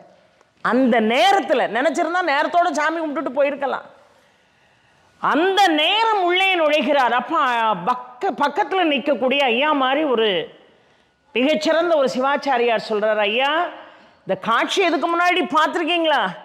இந்த வேல் வாங்கினோன்னா ஒரு உடம்பு பூரா வேர்க்கும், அந்த காட்சியை பார்த்துருக்கீங்களான்னு சீர்காழிகிட்ட கேட்காங்க. அவர் எப்படி பாடின ஒரு மனுஷன், ஆன்மீகத்திற்காகவே தன்னுடைய வாழ்க்கையை இசையால் அர்ப்பணம் செய்த ஒரு மிகப்பெரிய ஞானி சீர்காழி கோவிந்தராஜன் அவர்கள். அவர் சொன்னாங்க, இல்லை நான் பார்க்கலையே இதுவரைக்கும், நான் இதுவரைக்கும் பார்க்கல. அப்படியா? இப்போ பாருங்க முருகனுக்கு எப்படி வேர்க்கும் பாருங்க. மயில் பீலிகை கொண்டு அப்படி விசிறி வீசுவாங்க, ஆனாலும் அவருக்கு வேர்த்து வேர்த்து ஊத்தும். ரோஜா மலர்களை போல மென்மையான பட்டு வஸ்திரம் கொண்டு முருகனை ஒத்தி ஒத்தி எடுப்பாங்க. அப்படியும் அந்த வஸ்திரம் அப்படியே தண்ணிக்குள்ள முக்கி எடுத்த மாதிரி நினையும். இவர் போய் நிற்கிறாரு. எவ்வளவு வெப்பமா இருக்கும் தெரியுமா? சிக்கல் சிங்காரவேலன் இருக்கக்கூடிய ஆலயம் வேர்க்கும் யா முருகனுக்கு. அதுதான் இங்க உள்ள அதிசயம். அந்த முருகன் உயிரோடு இருக்கிறான் இங்கேன்னு சொல்லி முடிக்க இந்த உதட்டில் வந்து ஒரு நீர் துளி வந்து விழுதியா சீர்காழி கோவிந்தராஜன் அவர்களுக்கு. ஒரு நீர் துளி, முருகனுடைய ஒரு வேர்வை துளி பக்கத்தில் நிற்கக்கூடிய சீர்காழியினுடைய உதட்டிலே விழுந்ததாக அவர் ஒரு இடத்துல பதிவு செய்கிறார். பிற ஏன் பாட மாட்டாரு? பிற அந்த ஞானம் எப்படி வராமல் போகும்? அவ்வளவு பெரிய சக்தி வாய்ந்த அந்த ஆலயம். அவருக்கு வேர்க்கும் முருகப்பெருமானுக்கு அந்த வேர்வையை ஒற்றி ஒற்றி எடுப்பார்கள். அந்த துணி, அந்த பட்டு துணியில் ஒரு சின்ன பகுதி கிடைச்சாலும் போதும். ஐயா மாதிரி சிவாச்சாரியார்கள் மனசு வச்சு நமக்கு தந்தாங்கன்னு வைங்களேன், அதை கொண்டுட்டு வந்து அப்பப்போ தண்ணியில் முக்கி அந்த தண்ணியை நம்ம குடித்தாலே நம்முடைய நோயெல்லாம் நீங்கி போகும். அதை போல பழனி ஸ்தலத்தில் இரவு பொழுதுல கோவணத்தோடு காட்சி தரக்கூடிய முருகன். அப்புறம் அந்த கோவணம் மறுநாள் காலையில் பார்த்தீங்கன்னா அந்த கௌபீனம் எப்படி இருக்கும்? தொப்பு தொப்பு தொப்பு தொப்புன்னு நினைஞ்சு போயிருக்கும். அங்கே உள்ள பெருமக்கள்கிட்ட சொல்லி அந்த கௌபீனத்தில் ஒரு சின்ன பகுதி கிடைச்சாலே கோடி ரூபாய் கிடைச்ச மாதிரி. அதை வாங்கிட்டு வந்து பத்திரமா வீட்டில் வச்சுருந்து யாராவது உடம்புக்கு சரியில்லாமல் இருந்தாங்கன்னு சொன்னால் அதை தண்ணியில் போட்டு போட்டு அந்த தண்ணியை குடிக்க கொடுத்தா எப்பேற்பட்ட ஆயுள் குறைவுங்கிற தலையெழுத்து இருந்தால் கூட இன்னொரு 5 வருஷத்துக்கு இன்னொரு 7 வருஷத்துக்கு அந்த ஆயுள் நீட்டிக்கக்கூடிய நிலையை எம்பெருமான் முருகன் செய்வான். அவ்வளவு சக்தி வாய்ந்த ஸ்தலம் சிக்கல் சிங்காரவேலன் ஆலயம். அதை போல எட்டுக்குடி, சிக்கல் சிங்காரவேலனை பார்த்தீங்கன்னா எட்டுக்குடிக்கும் என்ன செய்யணும்? கண்டிப்பாக வரணும். அந்த எட்டுக்குடி ஸ்தலமும் சாதாரணமான ஸ்தலம் அல்ல பெரியோர்களே. அந்த எட்டுக்குடியில் முருகன் எப்படி இருக்கிறான் என்று கேட்டால் தேவமயிலின் மீது ஆரோகணித்து இருக்கிறான். என்னம்மா தேவமயில்? முருகனிடம் இருப்பது ஒரு மயில் தானே? இல்லையே, 3 மயில் மீது எம்பெருமான் முருகன் ஆரோகணித்து வந்தான். தேவமயில் என்று ஒன்று இருந்தது, அசுரமயில் என்று ஒன்று இருந்தது, மந்திரமயில் என்று ஒன்று இருந்தது. மந்திரமயில் எது? நாரதர் ஒரு கனியை கொண்டு வந்தாரு. இந்த கனி யாருக்கு கிடைக்கணும்னு சிவன் முடிவு செய்தா. தாய் தந்தையை உலகமாக பாவித்து நீங்க இந்த உலகத்தை பூரா யார் முதல்ல சுத்தி வாரீங்களோ அவங்களுக்கு தான் கனினாரு. இந்த உலகத்தையே சுற்றி வருபவனுக்கு தான் என் கையில் உள்ள கனி. ஏன்னா ஒரு கனி தான் இருக்கு, 2 பேர் கேட்கான், பிள்ளையாரும் கேட்காரு, முருகனும் கேட்காரு. ஞானக்கனியை 2ஆக பகிர்ந்து கொடுக்க முடியாது என்னார். அம்பாள் சொன்ன ஆளுக்கு பாதியாக கொடுக்கலாமேன்னா ஒரு தாய் அப்படி தானே செய்வா. அவர் சொன்னார், இல்லை, ஞானக்கனி ஞானம் பெற்றவனுக்கு தான். இந்த உலகத்தை யார் முதல்ல சுற்றி வாரீங்களோ அவங்களுக்கு தான். சொன்ன உடனே மயில் மீது ஆரோகணித்து போயிட்டார். இவர் தாய் தந்தையை சுற்றி வந்து கனியை வாங்கிக்கிட்டார். அப்போ அந்த ஒரு கனியை பெறுவதற்கு எனக்கு தகுதி இல்லையான்னு கோவிச்சுக்கிட்டு கௌபீனத்தை கட்டிக்கிட்டு நேராக பழனி மலை போய் நின்னார். யார்? எம்பெருமான் முருகன். அப்ப மயில் மீது ஆரோகணித்து உலகத்தை சுத்தினார் பாருங்க. அந்த மயிலுக்குத்தான் மந்திர மயில் என்று பெயர். 2 பேரும் செஞ்சது ஒரே காரியம் தானே. யார் உலகத்தை முதல்ல சுற்றி வாரீங்களோ அவங்களுக்கு தான் கனி. விநாயகர் பார்த்தார், என் தாய் தந்தையே எனக்கு உலகம்னு சுற்றி வந்தார். ஆனால் எம்பெருமான் முருகன் உலகம் பூரா சுற்றி வந்தான். எங்க என்ன பொருள்? தாய் தந்தைக்குள்ளே உலகத்தை பார்த்தவன் எம்பெருமான் விநாயகன், பார்க்கின்ற பொருளில் எல்லாம் சிவனை பார்த்தவன் எம்பெருமான் முருகன். 2ம் ஒன்று தான். 5 + 2 7 தான், 2 + 5 7 தான். ஆக தாய் தந்தையை சுற்றினால் உலகத்தையே சுற்றியதற்கு சமம். உலகத்தில் உள்ள எத்தனை அம்சங்களை நீ சுற்றி வந்தாலும் பார்க்கிற பொருள் எல்லாம் உனக்கு சிவமாக தெரிந்தால் வழிபாடு. அப்ப ஆரோகணித்து போன அந்த மயிலுக்கு பேரு மந்திர மயில் என்று பேரு.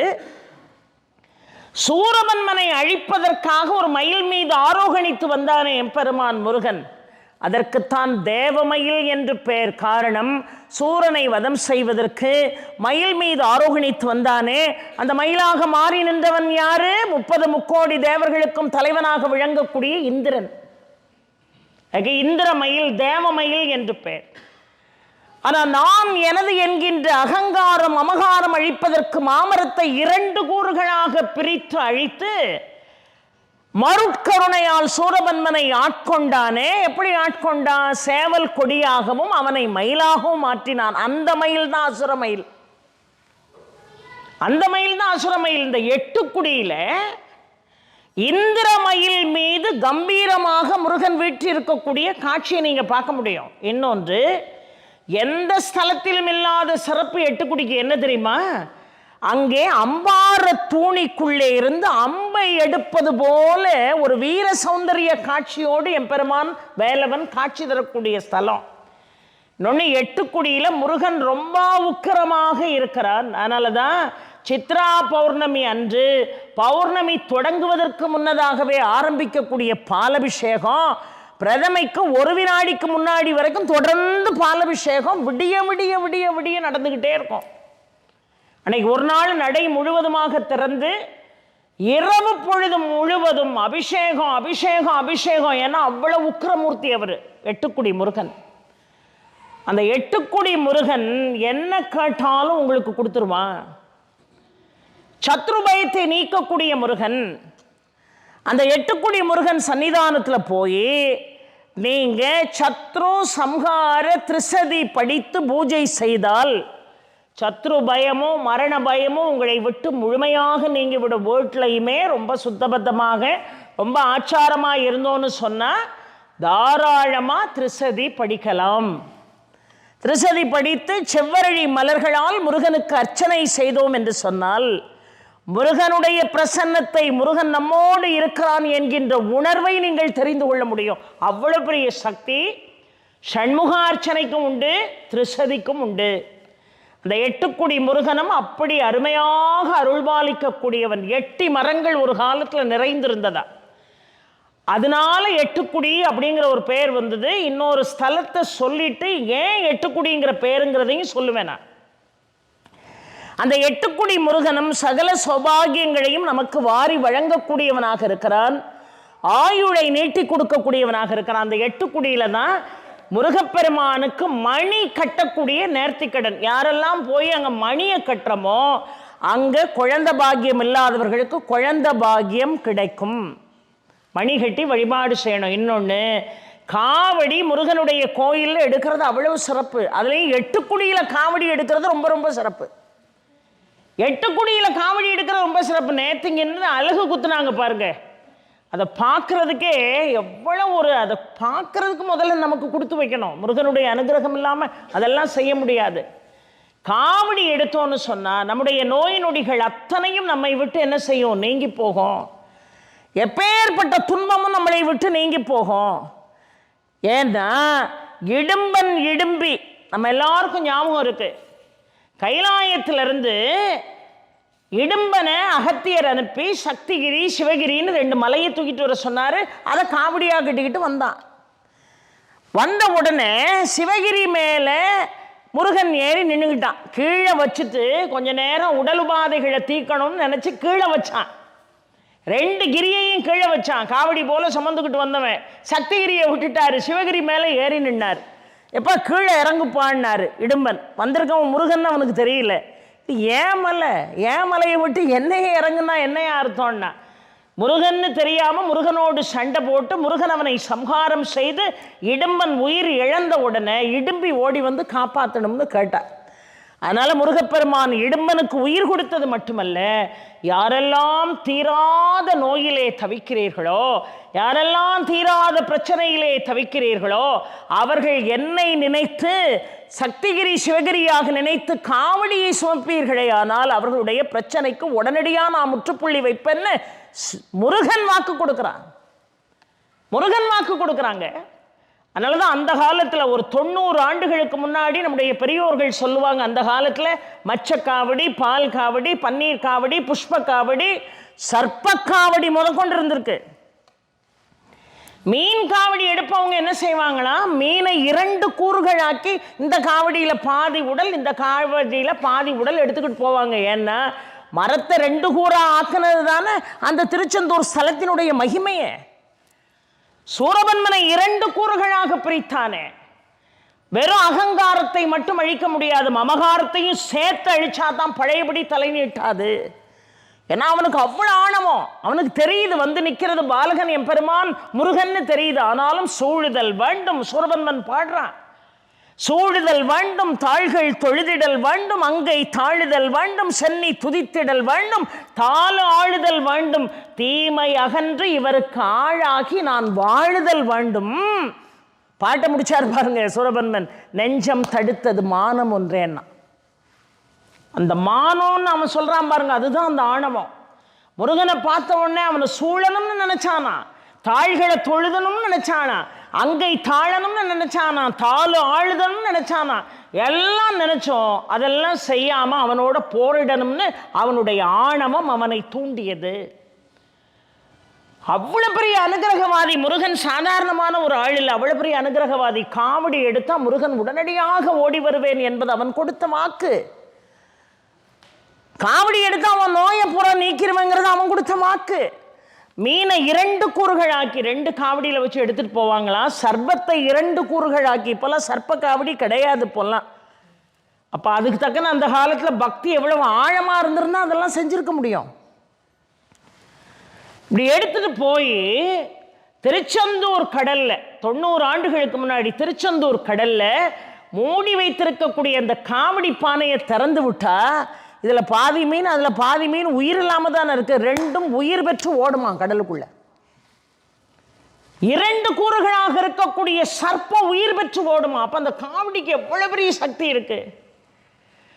காவடி எடுப்பவர்களை பார்ப்பது என்பதே புண்ணியம். காவடிங்கிற வார்த்தையை உச்சரிப்பதே புண்ணியம். அந்த காவடி எடுக்கக்கூடிய இடம், பிரதானமான இடம் எது என்று கேட்டால் எட்டுக்குடி என்று பார்க்கிறோம். இந்த எட்டுக்குடியிலையும் நீங்கள் என்ன கேட்டாலும் உங்களுக்கு வாழ்க்கையில் என்ன செய்யும், கிடைக்கும். அது மாதிரி ரொம்ப அருமையான ஒரு 3வது ஸ்தலம் எண்குடின்னு பேர். இந்த கண்ணுல எல்லாம் பிரச்சனை இருக்கிறவங்க முதல்ல போக வேண்டிய ஸ்தலமே எண்குடி தான். தமிழ் மாதத்தில் வரக்கூடிய விசாக நட்சத்திரத்தன்று அங்கிருக்கக்கூடிய குமார தீர்த்தத்தில் நீராடி முருகனுக்கு சண்முக அர்ச்சனை 12 மாதங்கள் தொடர்ந்து விசாக நட்சத்திரத்தன்று செய்தால் கண் இழந்த பார்வை மீண்டும் கிடைக்கும். அவ்வளவு பெரிய சக்தி அந்த ஸ்தலத்துக்கு உண்டு.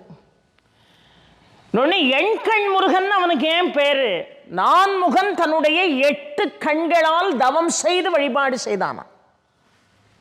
ஏன் வழிபாடு செய்தான் நான்முகன்? அங்கே ஏன் எண்குடின்னு பெயர் வந்தது? நான்முகனுக்கு எத்தனை தலை? 4 தலை. அப்போ ஒரு தலைக்கு 2 கண்ணுன்னா 4 தலைக்கு என்னாச்சு? 8 ஆச்சா? ஒரு காலத்தில் அவருக்கும் சிவன் மாதிரி ஐமுகனாகத்தான் இருந்தான் நான்முகனும். ஆனால் ஆணவத்தால் சிவன் அவனுடைய ஒரு தலையை கொய்தான் என்று பார்க்கிறோம். சிவனுக்கே பிரம்மகத்தி தோஷம் பீடித்ததுனால பிரம்மாவினுடைய ஒரு கபாலம் சிவனுடைய கையிலே தங்கி போச்சு. ஸ்தலங்கள் தோறும் அலைகிறாரு, என் பிரம்மகத்தி எங்க போனா தீரும்னு. கடைசியில் காசி சேத்திரத்துக்கு வந்த பிறகு, கங்கையில் நீராடிய பிறகு கபாலம் சிவனுடைய கையை விட்டு இறங்கின காரணத்தினால தான் அங்கே நித்தியமா வாசம் செய்கிறாரு. அங்கே இருக்கக்கூடிய கங்கையில் மூழ்கினா நம்முடைய பாவம் பிரம்மகத்தி தீருதுன்னு பொருள். அதுக்கு பிறகு அவன் நான்முகன் தான். ஒரு தலையை கொய்தாச்சு இல்லை, அவன் நான்முகனாக இருக்கிறான். முருகனை நோக்கி அவன் ஏன் கடுமையான தவம் செய்தான் அந்த எண் கண் ஸ்தலத்தில் அப்படின்னு கேட்டா, யாரையுமே மதிக்கணுங்கிற எண்ணம் யாருக்கு கிடையாது? பிரம்மாவுக்கு கிடையாது ஆரம்பத்தில். சிவன்கிட்ட ஏற்கனவே படாத பாடுபட்டிருக்காரு. அப்போ முருகன்ட்ட எவ்வளவு யோக்கியமாக இருக்கணும்? சின்ன பையன் தானே, இவனுக்கு என்ன நம்ம வணக்கம் சொல்றதுன்னு நினைச்சார். சிறு குழந்தையா இருந்தா கூட அதுக்குள்ள 1000 திறமை இருக்குமே. இந்த குழந்தை என்ன நம்ம வணங்குறது அப்படின்னு நினைச்சாரு. முருகன் பார்த்தாரு, ஓஹோ உனக்கு இவ்வளவு ஆணவம் இருக்கக்கூடாது, இங்க வான்னு கூப்பிட்டார். பிரம்மாவை கூட்டம் உடைய தொழில் என்னன்னு கேட்டார். படைத்தல் தொழில் எம் தொழில்னார். சரி, படைத்தல் தொழில் தானே உங்க தொழில், பிரணவ மந்திரத்திற்கு அர்த்தம் சொல்லுங்கன்னார். பிரணவ மந்திரத்துக்கு அர்த்தம் சொல்லுங்கன்னார். பிரம்மா திரு திரு திரு திருன்னு முழிச்சாரு. பிரணவத்துக்கு அர்த்தம் தெரியல, படைத்தல் தொழிலை நீர் செய்யலாமோன்னு ஓங்கி மண்டையில் நடு உச்சியில் ஓங்கி ஒரு கொட்டை வச்சு சிறைக்குள்ளே கொண்டு போய் பிரம்மாவை அடைச்சிட்டார் என் பெருமான் முருகன். அப்போ படைத்தல் தொழிலை யார் செய்வா? பிரம்மா படைத்தல் தொழிலை செஞ்சுக்கிட்டு இருந்தாரு. பிரணவ மந்திரம் தெரியாமல் ஏன் படைத்தல் தொழிலை செய்கிறேன்னு உச்சியில் ஒரு கொட்டை போட்டு அவரை நேராக சிறைச்சாலைக்குள்ளே அனுப்பிட்டு இப்போ முருகப்பெருமான் படைத்தல் தொழிலை செஞ்சார். இந்த முருகப்பெருமான் படைத்த போது எல்லாரும் அம்மா மாதிரி செக்க செவேர்னு பிறந்திருக்காங்க முருகனுடைய படைப்பில். ஏன்னா அவன் செவ்வேள்னு அவனுக்கு பேர், செவ்வேள்னு அவனுக்கு பேர். ஆனால் பிரம்மா படைப்பில் இந்த மாதிரி நிறமானவங்களும் இருப்பாங்க, என்ன மாதிரி கருப்பானவங்களும் இருப்பாங்க, மாநிறமானவங்களும் இருப்பாங்க, பலதரப்பட்ட நிறங்கள் வர்ணங்களை கொண்டவர்கள் இருப்பாங்க பிரம்மாவினுடைய படைப்பில். நான் இதை படிச்சுட்டு ஒரு நாள் போய் கண்ணாடி முன்னாடி நின்று என்ன நானே பார்த்துட்டு நினச்சேன், நம்மளெல்லாம் பிரம்மா தான் உறுதியாக படைச்சிருக்காரு, இதுவே முருகன் படைச்சிருந்தா செக்கச்சவேர்னில் இருந்திருப்போன்னு. ஆக படைத்தல் தொழில் பல ஆண்டுகளாக பிரம்மாவால் நடத்த முடியல. அப்புறம் சிவன் கூப்பிட்டு, என்னப்பா படைத்தல் தொழிலை செய்பவனை பூட்டி வச்சிருந்தா என்னப்பா பொருள், நீ அவனை வெளியே விடுன்னார். இல்லை பிரணவ மந்திரம் தெரியல, அவர் எப்படி வெளியே விடுறதுன்னு கேட்டான் முருகன். பிரணவம்னா என்னன்னு நீயே சொல்லி கொடுத்து படைத்தல் தொழிலை அவன் கையில் ஒப்படன்னார். பிரணவம்னா என்ன? ஓம் என்கின்ற பிரணவம் தான் இந்த உயிரை இயக்கி கொண்டிருக்கிறது. இந்த உடலுக்குள்ள இருக்கக்கூடிய உயிரை இயக்குவதற்கு ஓம் என்கின்ற பிரணவ ஒலி தேவை. ஏன்னா அதுதான் அகாரம் உகாரம் மகாரத்தினுடைய கூட்டு பிரணவம். உடலை இயக்குவதற்கு உயிரை இயக்குவதற்கு ஓம் என்கின்ற பிரணவ ஒலி உனக்கு தேவைப்படுது. அதுதான் ஓம்காரம் என்று தமிழ்ல சொல்றோம், சமஸ்கிருதத்துல பிரணவம் என்று சொல்றோம். அப்ப இந்த பிரபஞ்சத்தை இயக்கணுமா இல்லையா? அந்த பிரபஞ்சத்தை உன்னை இயக்குவதற்கு உனக்கு சுவாசம் தேவை. உன்னை நீயே இயக்கிக் கொள்வதற்கு, உன் உயிர் நீடிப்பதற்கு உனக்கு என்ன வேணும்? சுவாசம் வேணும். மூச்சு விட்டா தான் நம்ம சரியா இருக்கலாம். ஆனா இந்த உலகத்தையே ஜீவனுக்குள் வைத்திருக்கக்கூடிய ஒலி எது என்று கேட்டால் பிரணவ ஒலி, ஓம் என்கின்ற பிரணவம். ஓம்காரம் என்று அதை சொல்கிறோம். அகாரம் உகாரம் மகாரம் என்று சொல்றோம். படைத்தல் காத்தல் அழித்தலுக்குரிய 3 தெய்வங்களுடைய அம்சம் இந்த பிரணவ மந்திரம்னு சொல்றோம். ஒண்ணும் இல்லைங்க, இந்த விரல் இருக்குல்ல, இந்த பெருவிரல், இதை வச்சு காதை பொத்தி, இந்த மன்னிக்கிடும், இந்த விரல் இருக்குல்ல, இந்த விரலை வச்சு காதை நல்லா பொத்திட்டு இப்படியே மேலே கொண்டு கையை வச்சுட்டு கண்களை மூடி நல்லா 6 சக்கரங்களும் நிமிர்ந்திருக்கிற மாதிரி வச்சுக்கிட்டு ஓம் ஓம்னு பிரணவத்தை சொல்லி பாருங்க. இப்போ மைக்கில் அந்த சத்தம் கேட்கு, ஆனால் சத்தம் போட்டு சொல்லக்கூடாது. உங்கள் மனசுக்குள்ளே நீங்கள் ஓம்னு சொல்லணும். இந்த காதுகள் அடைபட்டிருக்கணும். இந்த சகசிராரத்தை மீதி இருக்கக்கூடிய விரல்கள் தொடணும். அந்த ஓம் ஓம்ங்கிற பிரணவத்தை சொல்ல சொல்ல உங்களுக்குள்ள எவ்வளவு பெரிய மாற்றம் நடைபெறுகிறது என்பதை சரியாக 21 நாட்களில் உங்களால் உணர இயலும். அது மாதிரி இந்த நாசி இருக்கிறது பாருங்க, இந்த நாசியில கை வச்சுக்கிட்டு இந்த காதை பொத்தணும். இந்த கையை வச்சு காதை பொத்திக்கிட்டு, இந்த கையை வச்சு காதை பொத்திட்டு, இந்த கை கொண்டு இந்த நாசியை பொத்தணும். நாசியை பொத்திட்டு ஓம்னு நீங்க மனசுக்குள்ள சொல்லி பாருங்க. அந்த வைப்ரேஷன் முழுதும் இங்க இருக்கும் சகசரத்துல. அக்கா இப்போ உட்காந்து மூக்கை பொத்திட்டு இருக்கக்கூடாது. அப்புறம் அம்மா வந்தாங்க மூக்கை பொத்த சொன்னாங்க, மயக்கம் போட்டு விழுந்துட்டான்னு என் மேல பழி வரக்கூடாது. உங்களால் எவ்வளவு நேரம் உங்கள் மூச்சை அடக்க முடிகிறதோ அது வரைக்கும் அடக்கி உங்கள் மனதிற்குள் நீங்கள் சொல்ல வேண்டிய மந்திரம் ஓம் என்கின்ற பிரணவம். ஆக உங்களுடைய 6 சக்கரங்களும் பிரணவம் சொன்னா ஒழுங்கா செயல்படும், ஆயுள் கூடும், ஞானிகளைப் போல மூளையினுடைய அறை கதவுகள் திறக்கப்படும். அதை போல இந்த பிரபஞ்சமே இயங்குவதற்கு அகாரம் முகாரம் மகாரத்தினுடைய உள்ளடக்கமா இருக்கக்கூடிய ஓம் என்கின்ற பிரணவ ஒலி பிரபஞ்சத்தினுடைய அத்தனை ஆற்றல்களுக்கும் தேவை. அப்ப இந்த விஷயம் படைக்கிறவருக்கே தெரியலன்னா எப்படி? இன்னும் சொல்ல போனா இந்த உயிர், இந்த உலகத்தில் இருக்கக்கூடிய நாமெல்லாம் யாரு? பிண்டம். நம்மெல்லாம் யாரு? பிண்டம். இந்த உலகம் என்னது? அண்டம். இந்த பிண்டம் எதோட போய் கலக்கணும்? அண்டத்தோட போய் கலக்கணும். அதனாலதான் பஞ்சபூத தத்துவங்களாலான இந்த உடம்பு நம்முடைய மரணத்திற்கு பிறகு பஞ்சபூதமாக இயங்கிக் கொண்டிருக்கக்கூடிய உலகத்தோடு ஒட்டி மறைகிறது என்று பார்க்கிறோம். பஞ்சபூதத்தினுடைய தாத்பரியம் தான் இந்த உடம்பு. யோசித்து பாருங்கள். அப்ப இது நம்மெல்லாம் பிண்டம், அண்டத்தோடு ஐக்கியமாகணும். என்ன பொருள்? இந்த ஜீவாத்மா பரமாத்மாவோடு நெருங்குவதற்கு உறுதுணையாக இருப்பது எது? ஓம் என்கின்ற பிரணவம். அப்போ ஒரே வரியில சொல்லியிருக்கலாம். பிரணவம்னா என்ன? இந்த ஜீவாத்மா பரமாத்மாவோடு நெருங்குவதற்கு, ஜீவாத்மாவை பரமாத்மாவோடு இணைப்பதற்கு தேவைப்படக்கூடிய அந்த ஒலி வடிவத்துக்கு தான் பிரணவம்னு பேருன்னு சொல்லியிருந்தாருன்னா பிரம்மா விட்டுருந்துருப்பாரு முருகன். ஆனா தெரியல. இப்ப தயவுசெய்து பிரணவத்தை சொல்லி கொடுத்து அவரை வழி அனுப்புப்பாடினார். அதற்கு பிறகு முருகன் மன்னித்து பிரம்மாவை வழி அனுப்புனா அந்த நன்றி கடனுக்காக தன்னுடைய எண் கண்ணையும் கொண்டு முருகா முருகா முருகா முருகா என்று எண் கண் ஸ்தலத்திலே தியானம் செய்த காரணத்தினால், பிரம்மா தன்னுடைய 8 கண்களை கொண்டு வழிபட்ட காரணத்தினால் அதற்கு எண் கண் என்று பொருள். அந்த எண் கண்ணுக்கும் அவ்வளவு பெரிய சக்தி இருக்கிறது. அங்கேயும் முருகனை திருசதி வழிபாடு செய்யலாம், ஷண்முக அர்ச்சனை செய்யலாம்.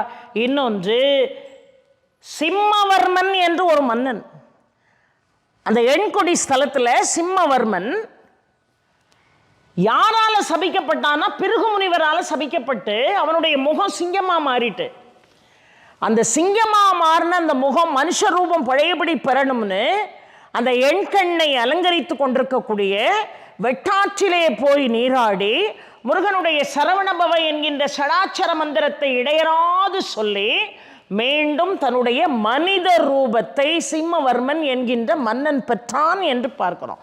அப்படி அருமையான ஒரு ஸ்தலம். இந்த 3 ஸ்தலங்களுக்கு என்ன சிறப்புனா, 3 ஸ்தலத்தில் இருக்கக்கூடிய முருகனும் ஒன்று போல இருப்பான். ஒரு மாற்றத்தையும் நீங்க பார்க்க முடியாது. 6 முகனாக காட்சி தருகிறான். மயில் மீது ஆரோகணித்து காட்சி தருகிறான். ஒன்று போல இருப்பாங்கங்க. நீங்க வித்தியாசத்தை பார்க்கவே முடியாது. 8 குடியில மட்டும் மயிலினுடைய காலில் ஒரு சின்ன சேதம் இருக்கும்.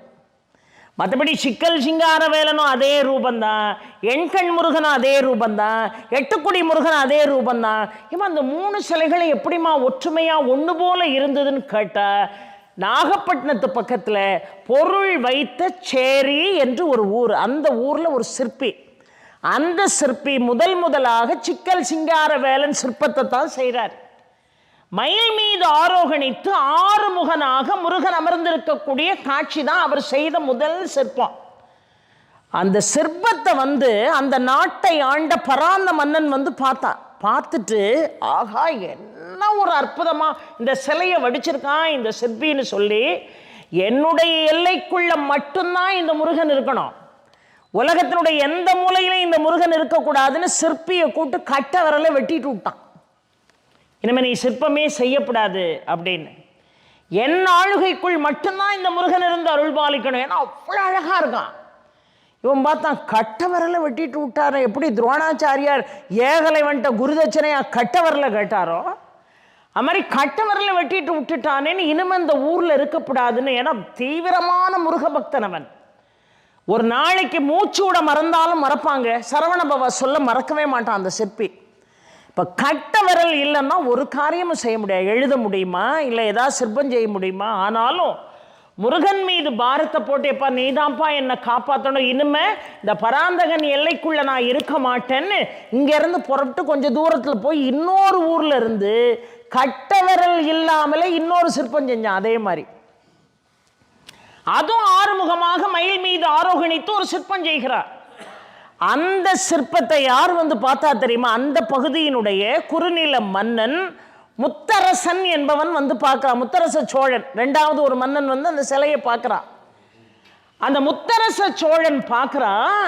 அந்த முத்தரச சோழன் அந்த காட்சியை பார்த்தான் பாருங்க. ஐயோ, இவ்வளவு அழகா மயில இப்படி வடித்திருக்கிறானே, ஆறுமுகன் இவ்வளவு அழகாக இருக்கிறானேன்னு முத்தரசன் அப்படியே மயங்கி போய் நிற்கிறான். அந்த சிலை அவ்வளவு தத்ரூபமா இருந்ததா. அப்பா நீ எப்படிப்பா கட்ட விரல் கூட இல்லாமல் இப்படி ஒரு சிற்பத்தை உன்னால் செய்ய முடிஞ்சது? நான் இவன் சொன்னா, போன தடவை ஒரு சிற்பத்தை, அழகா முருகனுடைய சிற்பத்தை செஞ்சேன். அந்த சிற்பத்தை செஞ்சதுனால பராந்தன் என்னுடைய கட்ட விரலை எடுத்துட்டு விட்டுட்டான். ஆனால் அதையும் தாண்டி முருகனுடைய அனுகிரகம் இருந்தது. எனக்கு அது கஷ்டமாகவே தெரியல. இந்த ரெண்டாவது சிற்பத்தை அதே போல நான் உருவாக்கி இருக்கிறேன் என்று முத்தரச சோழன் என்கின்ற குறுநில மன்னன்ட்ட சொன்னான். இப்போ அவன் என்ன தெரியுமா செஞ்சான்? இவ்வளோ தத்ரூபமா இப்படிப்பா செஞ்சேன்னு கேட்டான். அப்புறம் தான் இவன் கூர்ந்து பார்க்குறான் அந்த சிலையை. இப்போ நம்ம பிள்ளையே நம்ம 100 தடவை பார்ப்போம், பார்த்துருக்கீங்களா? சில பேர் சொல்லுவாங்க எல்லார் கண்ணையும் விட தாய் கண்ணு தான் ரொம்ப மோசம், பார்த்துக்கிட்டே இருக்கும். குழந்தை தூங்கும் போதும் பார்க்கும், சிரிக்கும் போதும் பார்க்கும். இவன் சிற்பத்தை செதுக்கிட்டு அதை அப்படி பார்த்துக்கிட்டே இருந்தான். இவன் மனசு சொல்லுது முருகனை தூக்கிட்டு இந்த மயில் பறந்துரும்னு. இவன் மனசு சொல்லுது ஆகா மயில் முருகனை தூக்கிட்டு ஓட போதுன்னு நினைச்சு இந்த பக்கம் ஒரு கயிறை ரெடி பண்ணிக்கிட்டு இருந்தான். கட்டுறதுக்கு ஒரு தூணில் ஒரு காலை, இன்னொரு காலை இன்னொரு தூண்டில் கட்டணும்னு ரெடி பண்ணிக்கிட்டு தான் இருக்கான். தயார் நிலையில் இருக்கும்போது மயில் அத்துக்கிட்டு கட்டவே இல்லை. மயில் என்ன செஞ்சது? முருகனை தூக்கிட்டு பறந்துருமோன்னு நினைச்சான். பறந்துட்டு முருகனை தூக்கிட்டு மயில் தத்ரூபமா பறக்குது. தான் கையில் இருக்கிற உளி எடுத்து அப்படியே அடிச்சான் சிற்பி. அது அந்த மயிலினுடைய பெருவிரலில் பட்டு ஒரு சின்ன கோரை அந்த ஸ்தலத்தில் மட்டும் இருக்கு. எட்டுக்குடின்னு அந்த ஸ்தலத்துக்கு ஏன் பேர் தெரியுமா? இந்த மயில் பறந்த காட்சியை அந்த மன்னன் பார்த்தான், முத்தரச சோழன். அவன் எவ்வளோ கொடுத்து வச்சவன் பாருங்க. அவன் பார்த்துட்டு ஏன் எட்டிப்பிடின்னா, எட்டிப்பிடி தான் காலப்போக்கில் மருவி எட்டுக்குடி ஆயிட்டு. அப்படியே காலில் அந்த உளியை தூக்கி அடித்த உடனே மயில் அப்படியே சாந்தமாகி கீழே இறங்கிய ஸ்தலம்தான் எட்டுக்குடி ஸ்தலம். உடனே முத்தரசன் என்ன செய்யணும்? கூப்பிட்டு 1000 பொற்காசுகளில் கொடுத்துருக்கணும். என் ஆட்சிக்குட்பட்ட இடத்துல இப்படி ஒரு தத்ரூபமான ஒரு சிலையை செஞ்ச பாருப்பா, இனிமேல் நீ எங்கேயும் போய் சிலை செய்யக்கூடாது. இதை மாதிரி தான் ஒரு சிலையை செஞ்சுருக்க, வேற எங்கேயும் அந்த சிலையை செய்யக்கூடாதுன்னு சொல்லி நீ என்ன ஆச்சு? உன்னுடைய கை விரல்களை வெட்டிட்டு அனுப்பினான் மன்னன். இப்போ ஏன் எல்லைக்குள்ளே வந்திருக்க? நீ இன்னொரு இடத்துல போய் இதை மாதிரி ஒரு சிற்பத்தை செய்ய மாட்டேங்கிறதுக்கு என்ன உத்தரவாதம் இருக்குன்னு கேட்டு அவனுடைய 2 கண்களையும் பிடுங்கும்படியாக ஆணையிட்டான். இப்போ 2 கண்களும் போச்சு அவனுக்கு. அங்கிருந்து இன்னொரு இடத்துக்கு வரான். ஐயோ இவன் அதை விட கொடூரக்காரனாக இருக்கானேன்னு இன்னொரு இடத்துக்கு வருகிறான். வந்து இப்போ கண் இல்லாமல் கட்டவரல் இல்லாமல் சிற்பம் செய்கிறதே பெரிய விஷயம். இப்போ கட்டவரலும் இல்லை, 2 கண்களும் இல்லை. ஒரு கண் இருந்தாவது பரவாயில்ல, 2 கண்களும் இல்லை. ஆனாலும் மானசீகமாக முருகனை மனதால் தியானித்து ஒரு சிற்பத்தை செய்கிறான். அதே போல சிற்பம் 6 முகம் கொண்ட முருகப்பெருமான், மயில் மீது ஆரோகணித்திருக்கக்கூடிய 6 முகம் கொண்ட முருகப்பெருமானை செதுக்கி இப்போ கண் மலர் திறக்கணும்னு நினைக்கிறான். இந்த கட்டவரல் இல்லாத பொழுது கூட தட்டு மாதிரி கண்ணு தெரிஞ்சுக்கிட்டு இருந்தது. கண்மலர் திறந்தான் 2 சிலைக்கும். இப்போ கண்மலர் திறக்கிறது எவ்வளோ பெரிய விஷயம். அதை செய்ய முடியலையே முருகா, நீதான்ப்பா என்னை காப்பாற்றணும். அதான் சொன்னேன், முருகன் வேறு, ஆதிபராசக்தி வேறு, சிவன் வேறுங்கிற பேதமே உங்களுக்கு வேண்டாம். ஐயோ எனக்கு கண் இருந்தா உன் கண்மலரை நான் திறந்திருப்பேனே, இப்போ நான் கை வைக்கிறேன் ஆனால் அதை லாவகமாக என்னால் அந்த கண்மலரை திறக்க முடியுமான்னு தெரியலப்பான்னு அழுத அடுத்த நிமிஷம் ஒரு 3 வயது நிரம்பிய சிறும்பி தடாதகை பிராட்டி வந்தாழ, என்ன அழகா மலையத்துவஜனுக்கு மகளா, அதை போல 3 வயது நிரம்பிய ஒரு பெண் குழந்தை வந்து அந்த உழி எடுத்து அவன் கையில் கொடுத்தது. கையில் கொடுத்த உடனே கண் எங்கே இருக்குன்னு தெரியல, கண்மலர் திறக்கணும்னா அந்த குழந்தைக்கு என்ன அழகாக அந்த குழந்தை வந்து நின்று அது சொல்லிச்சு, அந்த உழியை எடுத்து நான் உன் கையிலே கொடுக்கிறேன், அந்த கண்மலரை நீ திறக்க ஆயத்தமாகுன்னு சொல்லி உளி எடுத்து கொடுத்தான் பாருங்க. இவன் கண்ணுன்னு தெரியாமல் அந்த பாறையினுடைய வேறு ஒரு பகுதியை ஓங்கி அடித்தான். அதிலிருந்து ஒரு சின்ன பாறை தெரித்து இந்த குழந்தையினுடைய தலையில் பட்டு மழமழன்னு ரத்தம் வழிந்து அந்த ரத்தம் இந்த சிற்பியினுடைய கண்களில் பட்டு கண்ணு 2 தெரிஞ்சிட்டு. எப்பேற்பட்ட ஸ்தலம் பாருங்க, என் கண் 2 கண்ணு சிற்பிக்கு தெரிஞ்சிட்டு. வந்தது வேற யாரும் இல்லை, அபிராமி அன்னை தான் வந்தா. அம்பாளுடைய அனுகிரகம் இல்லாமல் அது நடக்குமா? குழந்தை ரூபத்தில் வந்து அவனுக்கு தன்னுடைய குருதியின் வாயிலாக தன்னுடைய இரத்தத்தின் வாயிலாக கண்ணை கொடுத்தவள் யாரு? அம்பாள். ஏன்னா இரத்தமும் தசையும் யாருடையது? அம்பாளுடையது. தோலும் எலும்பும் யாருடையது? சிவனுடையது. அதனால தான் அந்த இரத்தத்தின் வாயிலாக ஊனின் வாயிலாக ஊன் குறைபாடை நீக்க வேண்டும் என்று அம்பாள் நினைத்து கண்ணுக்கு பார்வை கொடுத்த ஸ்தலம் என் கண். ஆக நீங்கள் சிக்கலில் போய் பார்த்தாலும் முருகன் 12 கைகளோடு ஆறுமுகனாக மயில் மீது ஆரோகணித்திருப்பான். என் கண் போனாலும் அதே ரூபத்தில் தான் இருப்பான், 8 குடி போனாலும் அதே ரூபத்தில் தான் இருப்பான். அந்த 12 கையில் வில் இருக்கும், அம்பு இருக்கும், கேடயம் இருக்கும், பாசம் இருக்கும், அங்குசம் இருக்கும், கத்தி இருக்கும், சகல ஆயுதங்களும் அந்த 12 கரங்களிலே இருந்து அவன் அருள்பாலிப்பது போல் காட்சி தருகிறான் என்று சொன்னார். ஆக 10 கிலோமீட்டர் 13 கிலோமீட்டர் வித்தியாசத்தில் இருக்கக்கூடிய அந்த சிக்கல் சிங்கார வேலனை, அந்த 8 குடி முருகனை, அந்த எண்கண் முருகனை நீங்கள் தரிசனம் செய்தீர்கள் என்று சொன்னால் மூவரிடமிருந்து எந்த மாற்றத்தையும் உங்களால் என்ன செய்ய முடியாது, பார்க்கவே முடியாது. அப்படியே டிட்டோ ஒன்று போல ஒரே அச்சில் வார்த்தது போல 3 சிலைகளும் இருக்கும். ஆனால் 8 குடி முருகனை பார்க்கின்ற பொழுது அந்த மயிலினுடைய காலில் மட்டும் ஒரு சின்ன குறைபாடு இருக்கும். அதை வச்சு தான் அந்த ஸ்தலத்தினுடைய பெருமையை நாம் என்ன செய்கிறோம், தெரிந்து கொள்கிறோம். அப்பேற்பட்ட முருகன் உங்களுக்கும் எனக்கும் அனுகிரகம் பண்ணாமல் போயிடுவானா? யோசித்து பாருங்கள். அவனை நம்பிக்கையோடு நீங்கள் வழிபாடு செய்து நீங்கள் அவனை வணங்கினீர்கள் என்று சொன்னால் அவன் யார்? ஓதியாகியும் உணர்ந்தவருக்கு உணரவும் உண்ணா நீதியாகியும் நிர்மலமதாகிய திகழும் ஜோதியாகியும் தொழுதிடும் எம் மன்னோர்க்கெல்லாம் ஆதியாகியும் நின்றவன் ஆறுமுகன் என்றோ.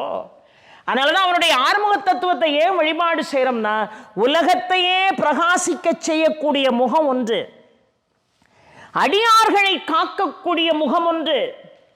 வேள்வி நடந்தாத்தான் இந்த உலகம் சேமமாகும். வேள்வியை காக்கக்கூடிய ரூபம் ஒன்று, உபதேசம் செய்யக்கூடிய ரூபம் ஒன்று, தீயோர்களை அழிக்கக்கூடிய ரூபம் ஒன்று, நிறைவாக வள்ளியோடு சேர்ந்து இம்மை நலன்களை அழிக்கக்கூடிய முகம் ஒன்று. ஆக உலகத்திற்கு வெளிச்சம் தரக்கூடிய ஒரு முகம், அடியார்களுக்கு அருள்பாலிக்கக்கூடிய ஒரு முகம், அது மட்டும் இல்லாமல் வேள்வியை காக்கக்கூடிய ஒரு முகம், தீயோரை அழிக்கக்கூடிய ஒரு முகம், வள்ளியோடு இணைந்து மனம் புரிந்து இம்மை நலன்களை பெறக்கூடிய ஒரு முகம், உபதேசம் செய்யக்கூடிய ஒரு முகம். அதனால தான் ஏறுமையில் ஏறி விழையாடு முகம் ஒன்று, ஈசருடன் ஞானமொழி பேசும் முகம் ஒன்று, கூறுமடி யார்கள் வினை தீர்க்கும் முகம் ஒன்று, குன்றுருவ வேல் வாங்கி நின்ற முகம் ஒன்று, மாறுபடு சூரரை வதைத்த முகம் ஒன்று, வள்ளியை மனம் புணர வந்த முகம் ஒன்று, 6 முகமான பொருள் நீ அருளல் வேண்டும் ஆதி அருணாச்சலம் அமர்ந்த பெருமாளே என்று அருணகிரிநாத சுவாமிகள் பாடுகிறார். திருமுருகாற்றுப்படையிலே நக்கீரர் பாடுகிறார் என்று சொன்னால் 6 நிலைகளில் அருள்பாலிக்கக்கூடிய அந்த 6 முகனை அந்த சடாட்சர மந்திரத்தின் வாயிலாக வழிபாடு செய்தால் இம்மை மறுமை முக்தி மன நிறைவு மங்களம் மகிழ்ச்சி சகல சௌபாகியம் பெற்று பல்லாண்டு பல்லாண்டு நம்மை முருகன் வாழ்விப்பான் என்பதை செய்தியாக சொல்லி அருமையான வாய்ப்புக்கு நன்றி பாராட்டி எங்கள் ஐயா சந்திரமௌலீஸ்வரர் அவர்கள் இவ்வளவு பெரிய ஒரு வாய்ப்பை ஏற்படுத்தி தந்தார்களே. எப்படி கேட்குறீங்க தெரியுமா? இது எவ்வளோ பெரிய புண்ணியம் யோசித்து பாருங்கள். அமர்ந்தவர்களுடைய நிலை அப்படியே இருக்கிறது. அவர்கள் முகம், பாவனை, கவனம் எல்லாம் இந்த மேடையை நோக்கி இருக்கிறது என்று சொன்னார். இதை விட வாழ்க்கையில் எனக்கு என்ன கொடுப்புன்னு இருக்க முடியும்? யோசித்து பாருங்கள். ஆக முருகன் உங்களுக்கும் அனுகிரகம் செய்து இந்த உலகமே சேமமாக வாழ அவன் வழி செய்ய வேண்டும் என்று அவனை வேண்டி வாய்ப்புக்கு நன்றி கூறி உங்கள் வசமிருந்து விடைபெறுகிறேன். நன்றி, வணக்கம். உருவாய் அருவாய் உழதாய் இலதாய் மறுவாய் மலராய் மணியாய் ஒளியாய் கருவாய் உயிராய் கதியாய் விதியாய் குருவாய் வருவாய் அருள்வாய் குகனே. ஆரிரு தடந்தோள் வாழ்க, அறுமுகம் வாழ்க, வெற்பை குருசை தனிவேல் வாழ்க, குக்குடம் வாழ்க, செவ்வேள் ஏறிய மங்கை வாழ்க, ஆனைதன் அணங்கு வாழ்க, மாறிலா வள்ளி வாழ்க, வாழ்க சீர் அடியாரெல்லாம். வெற்றிவேல் முருகனுக்கு, ஞானவேல் முருகனுக்கு, வீரவேல் முருகனுக்கு.